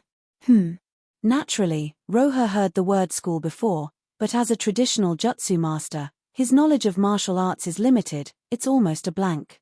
That's the school of the royal family of knights, the Cobnet family. It's one of the 3 core powers of the Cobnet family, together with the source substance, courage, and the dragon bloodline. Strictly speaking, it's a special curse. The source substance was an unavoidable part of Shi Ya's supernatural power, and it was also the core of the supernatural system. But just like traditional conjurers who created all kinds of curses to strengthen their power, the knights who leaned towards the physical body also found many ways to strengthen their power. One of them was the school of thought, and its essence was actually a kind of pseudo-source substance. Lofty ideals, firm principles, unshakable determination, and the stronger the will, the more invincible and powerful the heart's sword would be. It could even reach the level of a holy sword when developed to the limit. I understand the situation of the heart's sword school, but what does it have to do with the conflict between us? The reason why I let the conflict happen is simple. It's because the conflict will inevitably happen, and the sooner it happens, the less impact it will have on both sides. Because the path you're taking is too different from the traditional classicism of the Old Family and the Twilight Sage Association. Hearing this unexpected word, Luo Ya couldn't help but frown slightly, and Antonio immediately gave an answer. Traditional classicism advocates sacrificing one's own fame and fortune to protect the human world while hiding in the darkness. The current country of knights pursues this. Their closed environment and the fact that Williams is wearing a suit of armor might have something to do with this. But what about you? In order to build a strong will, the Heart Sword School will often be too strict on their successors. Williams was able to endure the armor and tough training for a long time because of his classical chivalry. This is probably one of the components of his Heart Sword School. However, your path is completely different from his. This conflict of ideas is inevitable. After understanding William's situation, Luo Ya nodded slightly. He finally understood Antonio's actions. It had to be said that after knowing the full picture, Luo Ya also felt that the conflict between the two parties was inevitable. After all, it was impossible for him to give up his current life. On the other hand, Luo Ya also praised and disapproved of the classical chivalry attitude in his heart. The reason was the change in environment. Back then, the Old Family was the shadow of the royalty and the uncrowned king of the human world. They didn't need to stand in front of the stage and shout. The ancient Austin Empire was the only administrative body that was highly related to the fate of the entire human world. They could allocate enough resources for the Old Family, centralize their advantages, and resolve the crisis without affecting the normal activities of most humans. But now, the people's hearts were scattered, and it was hard to lead them. In the current environment, even if one were to stand on the side of the road and shout "Save the world" with a loudspeaker, no one would be willing to spend a cent or contribute a little, let alone in the dark. In the end, if one didn't centralize power and resources, there would often be big problems in the face of a great crisis. This was a law that had been proven in Luo Ya's previous life. From a human's perspective, Luo Ya felt that this kind of mechanism without positive feedback wasn't right. Noble idealists were indeed admirable, but should idealists starve? If this is the difference in ideas, then we might not be able to get along well. Dean, do you have any good ideas? Past experience. I'm afraid you are more special to her. The old man thought as he gazed at Luo Ya with a meaningful smile.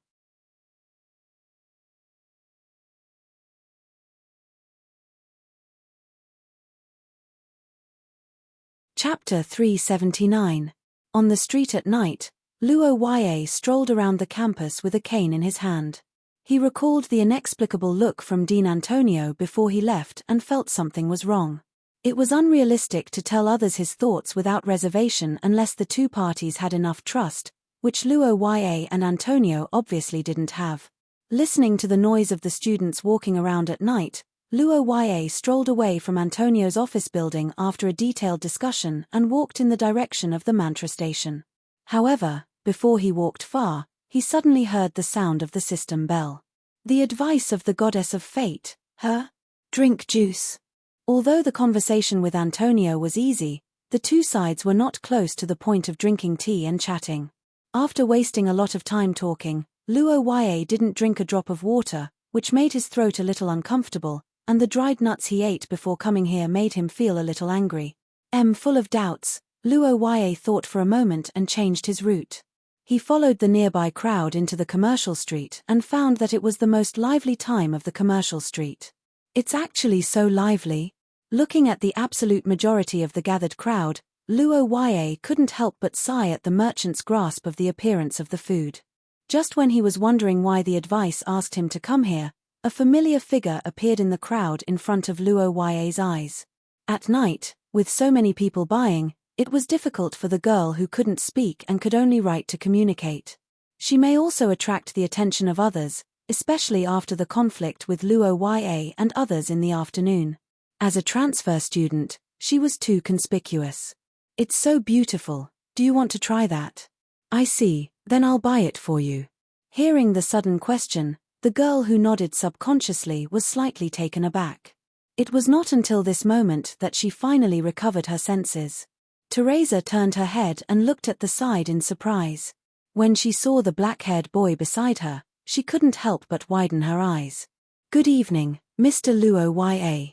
After listening to Luo Yue's words, the blushing girl wrote these 2 sentences in a panic, then held the book in front of her chest. However, after seeing the girl's reply, Luo Yue was silent. He looked at the sign next to the popular stall, thought for a moment, and said. Seeing Teresa like this, Luo Yue couldn't help but smile. After a short wait, the black-haired boy finally succeeded in bringing back 2 colorful drinks for the girl. The 2 people tasted side by side at the long public table on the side of the road. Miss Teresa's throat is easily dry.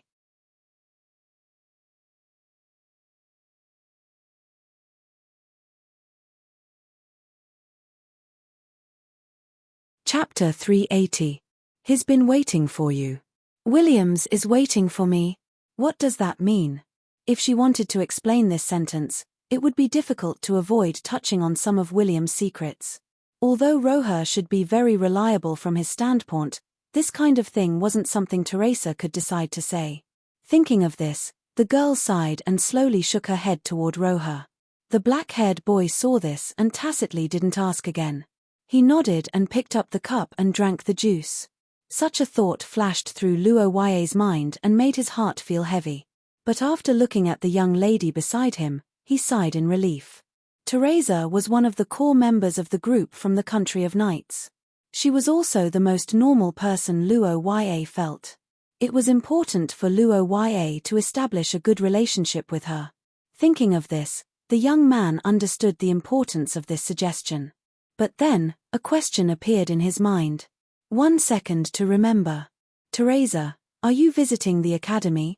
If so, I can introduce you. No, actually, I'm looking for someone. Yes, it's Brittany. I couldn't find her after dinner. Seeing the name on the young lady's notebook, the black-haired young man suddenly thought of something and was dumbfounded. In the forest outside the Blue Hall, a golden-haired girl wearing light armor was peeking at the elegant mansion through the gaps of the leaves. She looked at the lights on the first floor of the building that went out one by one, and the sound of her breathing couldn't help but become heavier. But such a genius, after entering St. Freya Academy, unexpectedly met her fiancé who ran away from home to escape the marriage contract. She didn't dare to take him away because she met someone she couldn't fight against. That was the target of this transfer operation, Luo Yue Akut. If she fought, she definitely couldn't defeat him. If she wanted, she probably couldn't take him away either. But there might be other ways. Although there was a man named Paul by Gaylock's side, he was only a grade 5 source grade and wasn't much of a hindrance. According to the information they gathered during this half a day, most of the students in Tsungji Hall were first years and there weren't many who were strong. Then, if I rush in now, wouldn't I advise you not to do that? All of a sudden, Brittany's body stiffened as she was about to launch a surprise attack. She turned around and saw a pair of golden eyes looking at her calmly from the depths of the forest under the shadow of the lush foliage. The emotionless gaze seemed to be silently persuading her to calm down. Brittany's pupils contracted when she discovered the young man behind her. The fear in her heart made her want to release her curse, but she was afraid of provoking the unfathomable man. While she was in a dilemma, Luo Yue spoke again. Hey, Teresa.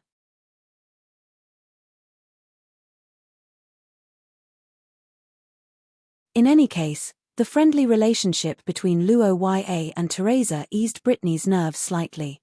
Luo Yue also heaved a sigh of relief upon seeing this. Mr. Luo Yue, I am his fiancé. If you stop me, I will, help. What do you mean? I've heard about the incident with the Rund family and what you've done. I'll just tell you the result. If this continues, the engagement will be annulled. As soon as Luo Yue said this, Brittany, who already had a premonition, felt as though she was struck by lightning. She held onto the tree trunk beside her as her eyes glowed like a dead fish. However, just as she was in despair, Luo Yue suddenly changed the topic. Hey, Hope. Help each other. What do you mean? I'll say this first. I won't be a traitor, Miss Brittany, you're overthinking it. I only hope that you can help me establish a friendly relationship with Williams. This will only be beneficial for both of us. Or do you prefer to treat me as an enemy? Brittany hesitated upon hearing Luo Yue's question. Establishing a good relationship with Luo Yue was the goal of the Country of Knights, so there didn't seem to be any problems. However, she had to admit that forming such an alliance in private made her feel like she was betraying her teammate. Miss Brittany, I can actually provide you with something else. A set of cutlery and blanket from Gerlock. Luo Yue revealed a satisfied smile as he looked at the young lady who widened her eyes in excitement. Spy +1.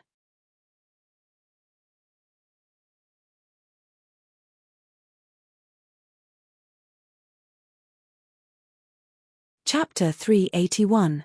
This attribute can be mild or severe, but the Valkyrie's blood has one advantage, which is that it's normal for an outsider, and this is the premise for Roja and Brani to communicate. The third blessing was probably to get closer to Teresa and stop Brittany from running amok. But this was just a facade. The real purpose was to rope in the knight's country and create the conditions to awaken Estrella. Luo Yue sighed and returned to his room. As soon as he entered the room, a silver-haired figure hugged him.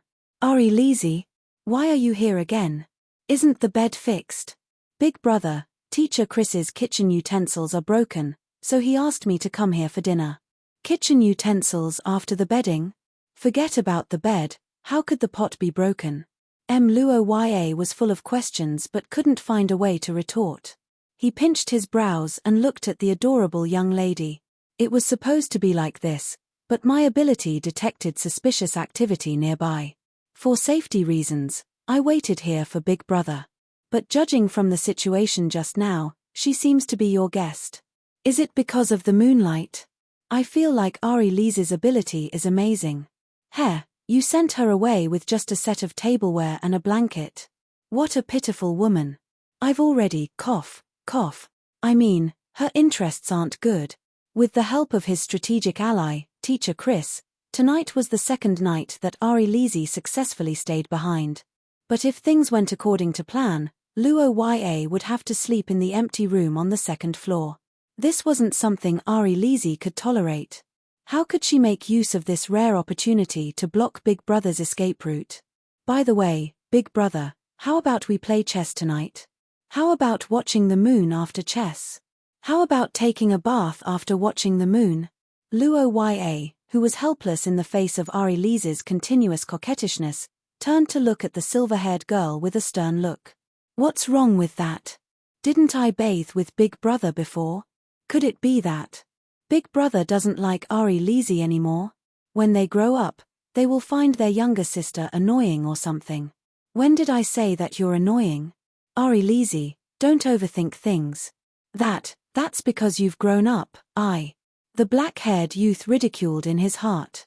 He looked at the beautiful girl under the moonlight, whose beauty was even more soul-stirring. His eyes swept across her body that had already begun to develop. He only felt a restless flame rampaging through his body, burning his heart and making him panic. As she grew older, Ari Lizzie's charm grew stronger and stronger, and the power of the perfect origin substance began to manifest itself. Luo Yue was already at the limit of what she could do normally, and the consequences of bathing together were unimaginable. Then, I want to sleep with you tonight. Hearing Ari Lee's request, Luo Yue couldn't help but hesitate.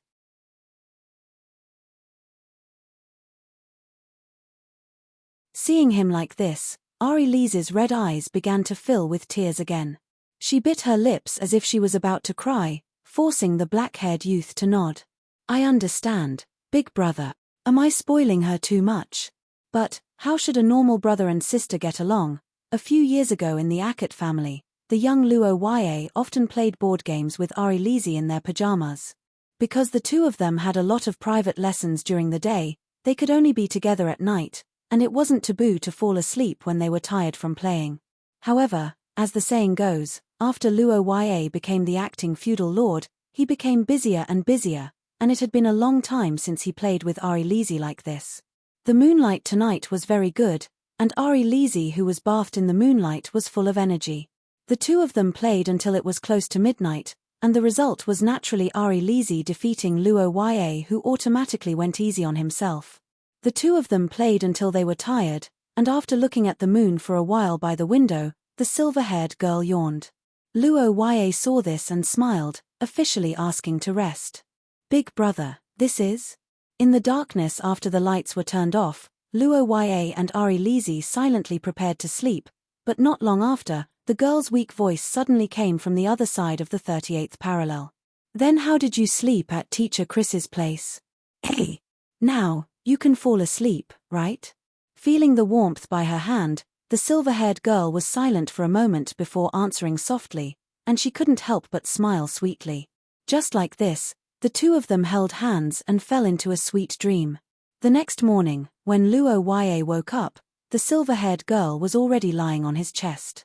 Looking at the border that was completely torn apart by Ari Lee, the boy sighed slightly, but he didn't pursue the matter. The main reason for this decision was naturally that Luo Yue didn't want to become enemies with the people from the country of knights, and another reason was that the responsibility of the enforcers was to maintain the stability of the academy. Although Williams and the others said that, at least until now, their actions didn't cause any harm to the order of the academy. Explosive spell learning and practice class.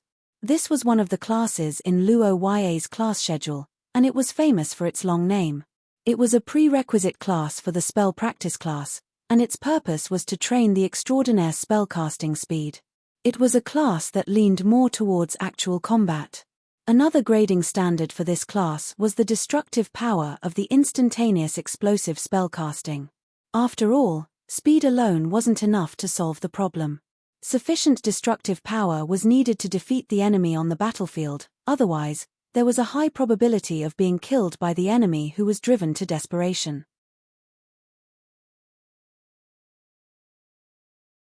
Luo Yue's explosive spellcasting was an advantage that even Lillian, who didn't have a good relationship with him, praised endlessly. Not to mention the students, even the teacher of this class couldn't compare with him. If it wasn't for the fact that this class was compulsory, Luo Yue would have skipped it directly. After all, it was really a waste of time for him. As a student who skipped 1/3 of the class, even if there was a reason for it, Luo Yue still felt a little guilty, so he decided to have a proper attitude during the exam. But what he didn't expect was that when the class started, an unexpected figure appeared under the guidance of the teacher. It was the transfer student, Williams. Transfer student. In the last row of the classroom, a black-haired boy and a figure in armor looked at each other from afar. Their gazes weren't sharp, but they only had eyes for each other. Luo Yue thought so in his heart, but these thoughts weren't important to the old teacher George. After a brief introduction of Williams, the white-bearded old man announced the official start of the exam class. But what surprised Luo Yue and all the students was that the target of their spells wasn't the target of the training ground, but a goose. Looking at the goose that was grabbed by the neck by the old man, George, and brought to an open area, the students were puzzled for a moment. However, George didn't care about the students' reaction. He cast spells to block the pecking of the big white goose and calmly said to the students, "Let's go." After saying that, the old man walked to a table and sat down. The confident students began to line up one by one to show off their skills. For a moment, flames and thunder appeared one after another, and the sound of explosions was deafening. Within a second, the spells that the students released violently bombarded the splitting geese, causing explosions. After each explosion, the number of geese on the ground would change accordingly. After a big fireball, 5 small geese appeared on the scorched ground, and then they gathered together in a flash of light. Seeing this magical scene, the students were shocked, but they didn't have any more worries. Thus, one by one, the Cursemancers who used geese as their combat power unit were born. Jack, 2 geese. The armored knight walked to the side of the weapon rack and casually picked up an ordinary long sword. In the next moment, the atmosphere around Williams changed. Yes, the Cursemancer aside, the knight's sword was a close-range attack. If it was a long-range attack, the curse power could be released, but naturally, it wasn't as strong as directly attached to the sword. In fact, many students in the classroom also rushed up to attack, but looking at the target in the distance, Williams didn't have any intention of approaching. Not going over. Do you still need to use a sword at such a long distance? The violent fluctuation of the curse power caused a buzzing sound.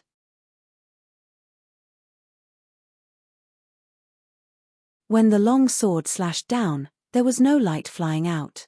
Instead, it left an extremely condensed long line of light in the eyes of everyone. In the next moment, the target in the distance was instantly blasted into thousands of pieces by countless magic elements, floating in the air like powder. Williams, out of the range of measurement, full marks. So this is the Heart Sword sect. Mr. Luo Ya, what do you think of my strength? Facing Williams' question, Luo Ya thought for a moment and replied with a smile. However, what he didn't expect was that his plain words made the armored figure very happy, and then he directly gave a suggestion. Hearing William's invitation again, the black-haired young man couldn't help but be slightly stunned and thought silently.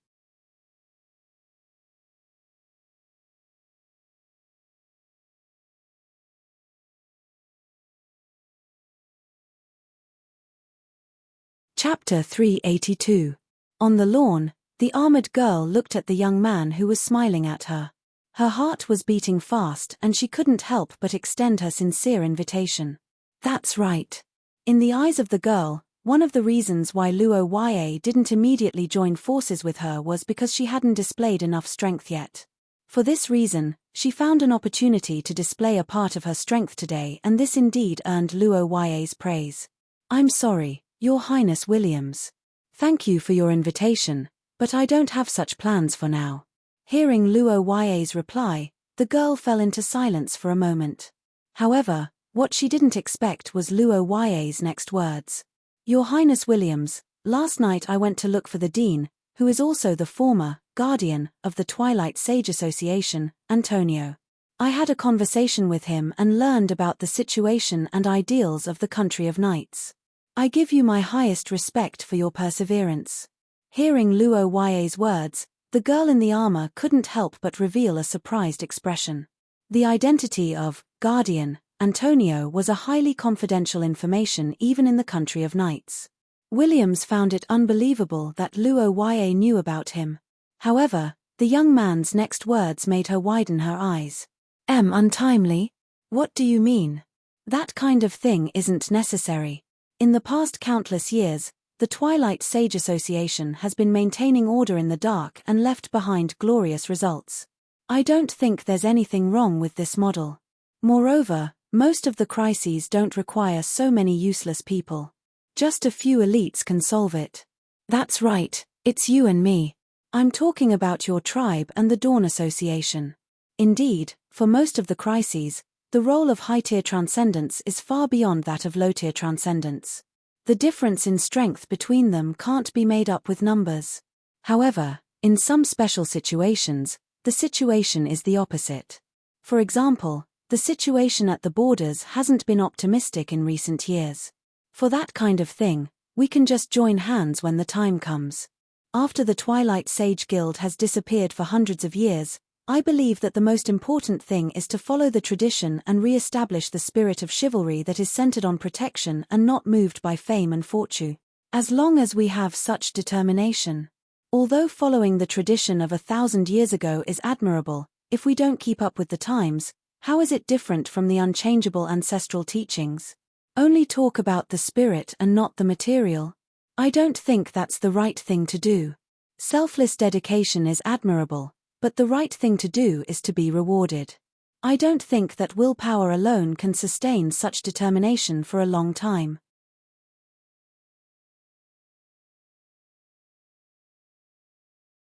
For thousands of years, the Kobanet family has always kept the tradition in mind and cultivated the next generation with the spirit of chivalry. I have also paid a lot for this. Mr. Luo Ya, are you questioning me and my family? Upon hearing William's words, Luo Ya couldn't help but be slightly taken aback. He stared at the heavy armor in front of him and suddenly recalled the difficulties Teresa had mentioned to him. Thinking of this, the youth's expression changed as he hastily replied, "There seems to be a quarrel over there." The crowd began to whisper among themselves, but neither of them cared. At this time, Luo Ya was thinking of a way to change William's mind, while the girl recalled the girls who had always been by William's side. She had some ideas in her mind.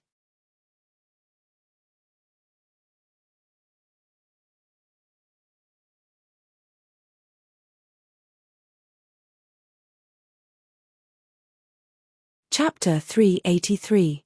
Young warriors, today is the day to pursue your dreams. After half a year of continuous promotion, the long-awaited Challengers Cup finally opened today.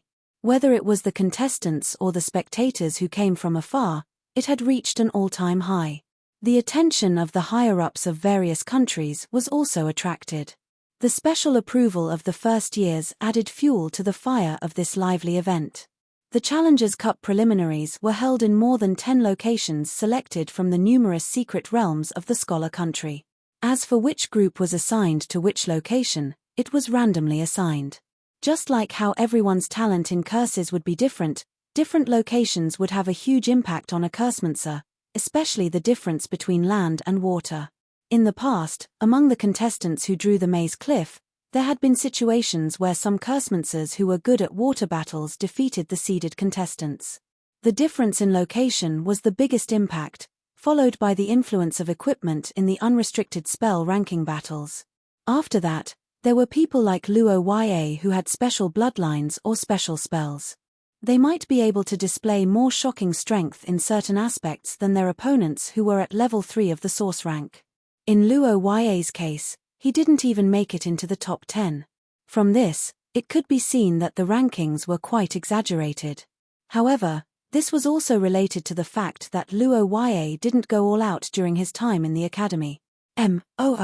Under the nervous gaze of the crowd, the spell power of the image finally dissipated and finally stopped at a dark area.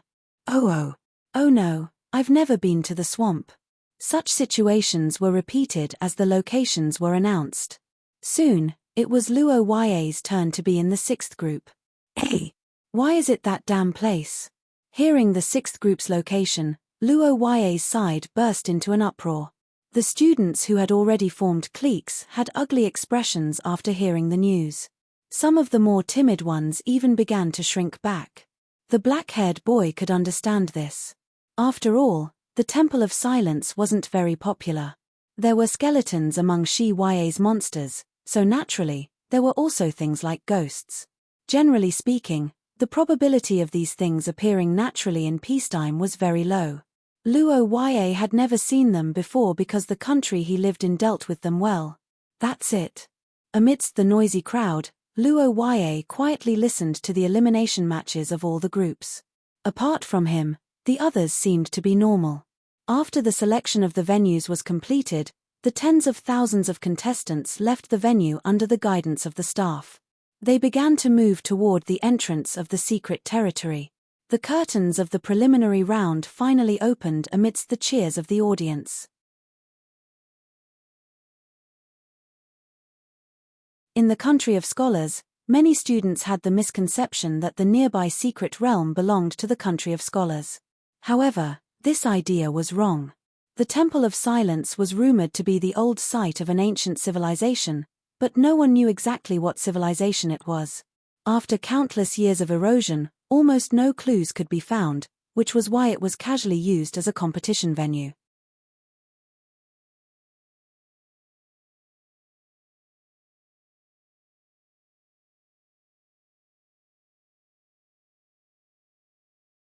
Chapter 384. At the edge of the forest and the ruins, the black-haired young man who was wrapped in yellow curses stared at the brown-haired girl in front of him, dumbfounded. On the other side, Selina held a long sword in her hand, not knowing what to do. The lawless origin substance gave Selina a spear that could break through all curses, but no matter how good the weapon was, it was useless if one didn't know how to use it. That was why the Bastet family's battle power was actually driven by two cores. One was the origin substance, and the other was the bloodline of a sacred beast from ancient times. But what if one of them was removed? In the past, only Selina's father could suppress the restless bloodline in the girl's body with absolute strength, allowing Selina to enjoy a period of peace. That was why when her bloodline was suppressed and her brain suddenly became clear, Selina blurted out the word father. But soon, the girl realized that something was wrong. There was no need for the help of medicine, and there was no pain. Her bloodline calmed down in an instant, and it was at the moment when Selina's battle intent was at its strongest and she was about to swing her sword. In this situation, the biggest possibility was that the other party's bloodline was the same as hers, and far superior to hers. No, that's impossible. What did you do? How did it feel to be called father all of a sudden? It was quite sudden. It was probably because of the advice of the goddess of fate. I felt a familiar aura, so I came out to take a look. I didn't expect to find something unexpected. Is this a bloodline of the same kind? Yes, this little girl has the bloodline of a sacred beast. The black-haired young man was stunned when he heard Pay Taylor's words. He didn't expect that even a sacred beast could mix with the bloodline of a human. But after thinking about it carefully, he wasn't that surprised. After all, in terms of size and racial differences, William's dragon bloodline was similar. Sensing Luo Ya's thoughts, Pay Taylor gave such an explanation, and Luo Ya finally understood why Selina was panicking. Looking at Selina, whose hair stood on end when she felt Pay Taylor's gaze, Luo Ya finally understood the current situation. He looked at the girl whose murderous aura had dissipated and finally understood the intention of this advice. Luo Ya, who was thinking this, looked at the brown-haired girl who was holding a weapon and shaking her tail with a conflicted expression. After thinking for a moment, he spoke with a serious expression. What do you mean? If I'm not mistaken, His Highness Williams won't allow you to attack me in the preliminary round. As a transfer student of the Country of Knights and a member of the Dawn Association, Miss Serena, you don't seem to be listening to His Highness William's orders.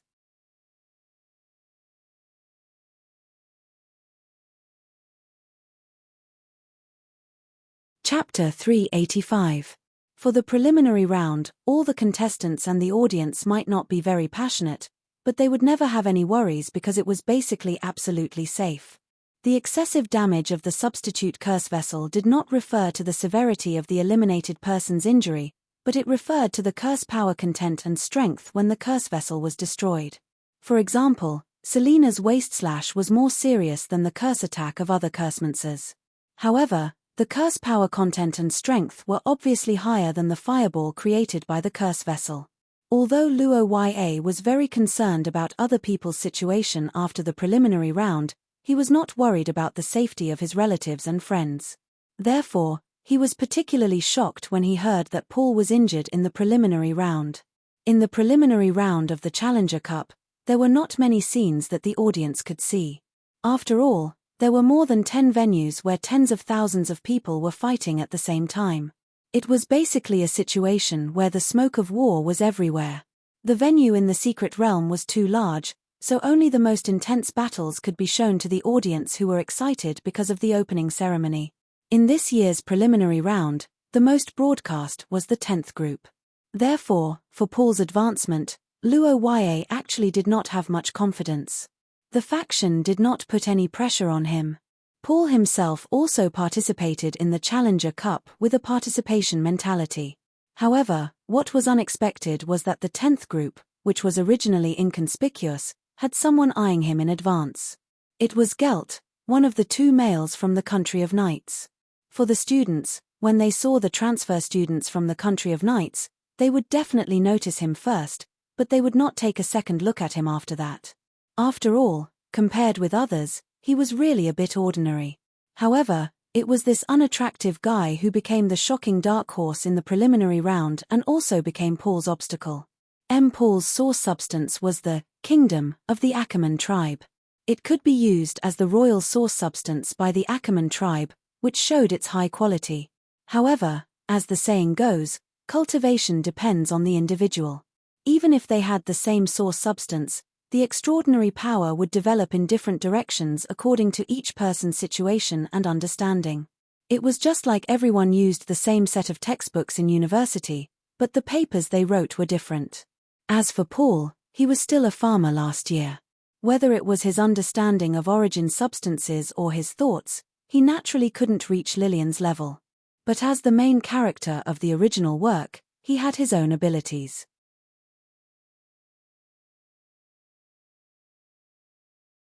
With this ability, Paul successfully rushed out of the forest and approached the cave where the advancement crystal was stored. However, he didn't expect to be ambushed by Gelt there. What was even more surprising was Gelt's ability, which was similar to a gigantification curse. Part of the gigantification was indeed awe-inspiring, and the target he wanted to attack was indeed only Paul. However, under the rolling stones, the aftermath of the impact affected many of the top players who had rushed out of the forest. Paul saw this opportunity and had a bright idea. He loudly spread the rumor that Gelt wanted to monopolize the 10 crystals. For a moment, the crowd was agitated, and everyone joined forces to attack Gelt. After listening to the situation of the 10th group, Roha's face turned gloomy. The members of the faction didn't dare to make any noise. They quickly rushed to the entrance of the forest and found that the field was already filled with people lying on the ground. Most of the contestants were injured by the overdose of the poison. What was going on? Why was he so happy when he was injured and eliminated? Brother Luo Ye. Just now, the referee of the competition came over and told me that they judged that I obtained the crystal to reach the advancement requirement of 10 minutes. After the substitute was damaged, they announced that I successfully advance. The black-haired teenager widened his eyes when he heard Paul's words. After asking, he knew that Paul had successfully obtained a crystal in the melee and held on for 10 minutes. But before he could leave the field, he was attacked by Gelt's curse power. As a result, his substitute was destroyed, and the aftermath also caused damage to Paul at that time. Listening to the excited noises of the nearby faction members, Luo Ye breathed a sigh of relief. At the same time, his heart relaxed a lot. He was even happier than when he advanced. Because the significance of this Challengers Cup was far more important to Paul than others. Paul himself might not have thought of this, but as a friend, Luo Ye was very clear. Therefore, during this period of time, the teenager focused on training him. But what Luo Ye didn't expect was that because of the dispute with the Knight's country, Paul actually became one of the targets of the other party, and he was almost eliminated because of it. The teenager with dark clouds in his heart thought so and decided to take action immediately.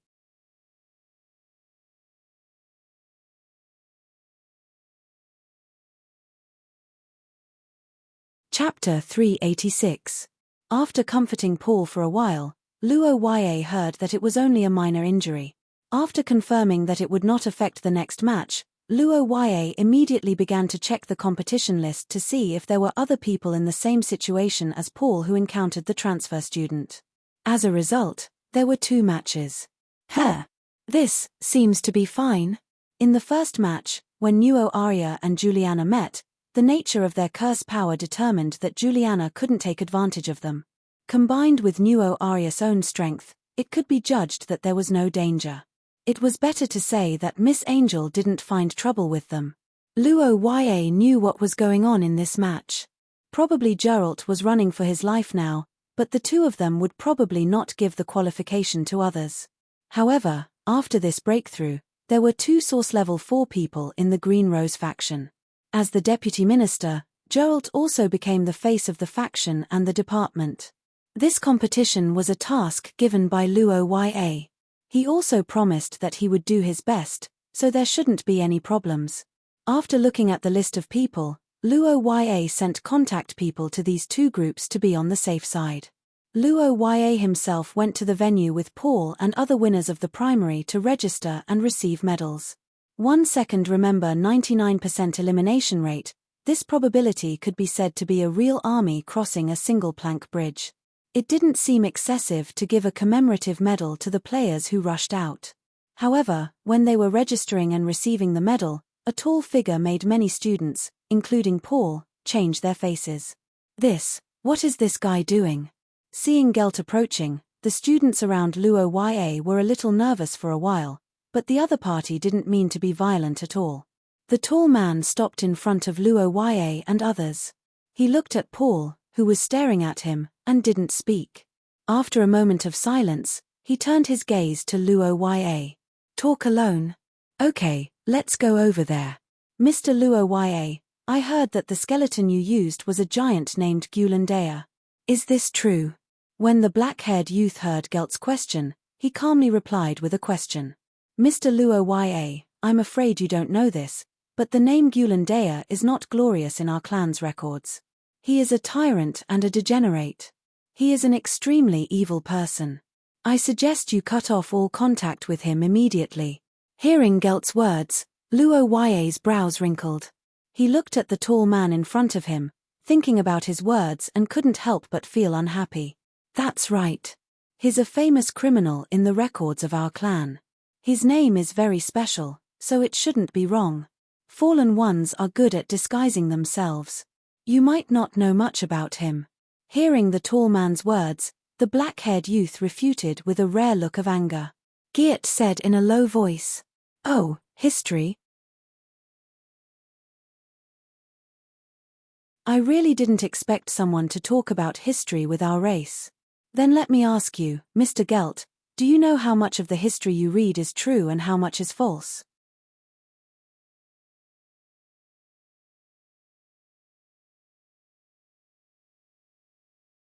Chapter 387.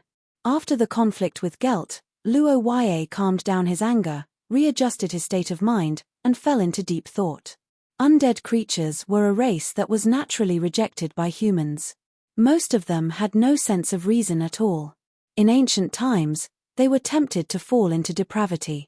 There weren't many of them, but the problem was that not all undead creatures were evil, especially the higher-level ones. They were less affected by the undead attribute and could choose their own side. In the distant ancient times, the mythical races were united by the side of the Creator, Shi Ya. They were chosen by the Creator, and one of them was the undead. If the undead could only do evil, Shi Ya would have wiped them out long ago unless he was a necrophiliac. There were too many possible guesses as to why the Gulandea was described as an evil god who committed all kinds of crimes. The most likely reason was that it was slandered by later generations. However, the specific details would have to be asked by the person involved. After waiting in the venue for nearly an hour, the preliminary round of the dozen groups finally ended. Through the reports of the faction members, Luo Yue had a general understanding of the situation so far. It could be seen that Juliana was different from Gelt. She didn't carry out William's orders well. She was the type who prioritized her own interests. On the other hand, Brittany was even more so. But to a certain extent, she resolutely carried out William's orders. Outside the secret realm of Group 12, Jello, who had completed the preliminary round, looked like he was paralyzed. According to the grey-haired young man, Brittany didn't care about the others at all. She chased after him like a mad dog. Jello had been running for more than 3 hours and he knelt on the ground as soon as he came out of the door. As a first-year faction that wasn't qualified to participate in the competition, including Paul who unexpectedly advanced, 3 of the Green Rose members made it into the semifinals. This was undoubtedly exciting. According to Luo Yue's knowledge, the Nuo Arya and Xia Luote's gold and red factions had gathered so many nobles, but no more than 5 of them made it to the semifinals. Luo Yue commented as he looked at the excited members of Blue Rose. However, he did not immediately congratulate them as he still had other matters to attend to. The Armor Hall was the name of this building. It was said that it was the residence of an old teacher who was obsessed with night culture and spirit. After his death, he donated it to St. Freya Academy. The entire hall had more than 100 sets of knight armor and weapons.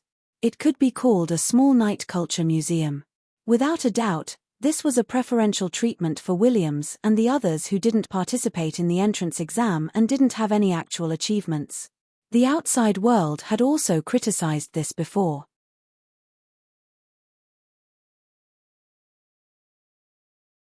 However, now that the 7 people from the country of knights had all advanced, these voices of dissatisfaction quickly disappeared. Through the open door, the blonde Brittany was surprised to see the young man outside. Luo Ya also revealed his purpose. Your Highness Williams, in the preliminary round of the Challengers' Cup, the transfer students from the country of knights attacked the contestants from the Green Rose faction. As far as I know, this seems to be your order. Can you explain? It's not against the rules, but as a student of St. Freya Academy, I don't think this kind of internal strife is worth promoting, especially in such an important competition. Facing the black-haired young man's questioning, Williams, who was wearing armor, said so without showing the slightest apology. Instead, he asked Luo Ya a question. Your Highness Williams, perhaps in your eyes, this method is indeed unfair, but according to the rules of the Challengers' Cup, the tournament recognizes and allows friendly students to help each other. In official words, connections and luck are also part of one's strength. In fact, during the tournament, there are indeed student groups that gather with the academy as a unit. You're tuning in to the Dreamy Chapters YouTube channel. We're so grateful for your support, and don't forget to subscribe to join us on this incredible journey through captivating stories. Your generosity through donations truly makes a world of difference, as it's the primary source of revenue that allows me to expand and enhance this channel for you. Thank you from the bottom of my heart for being a part of this adventure.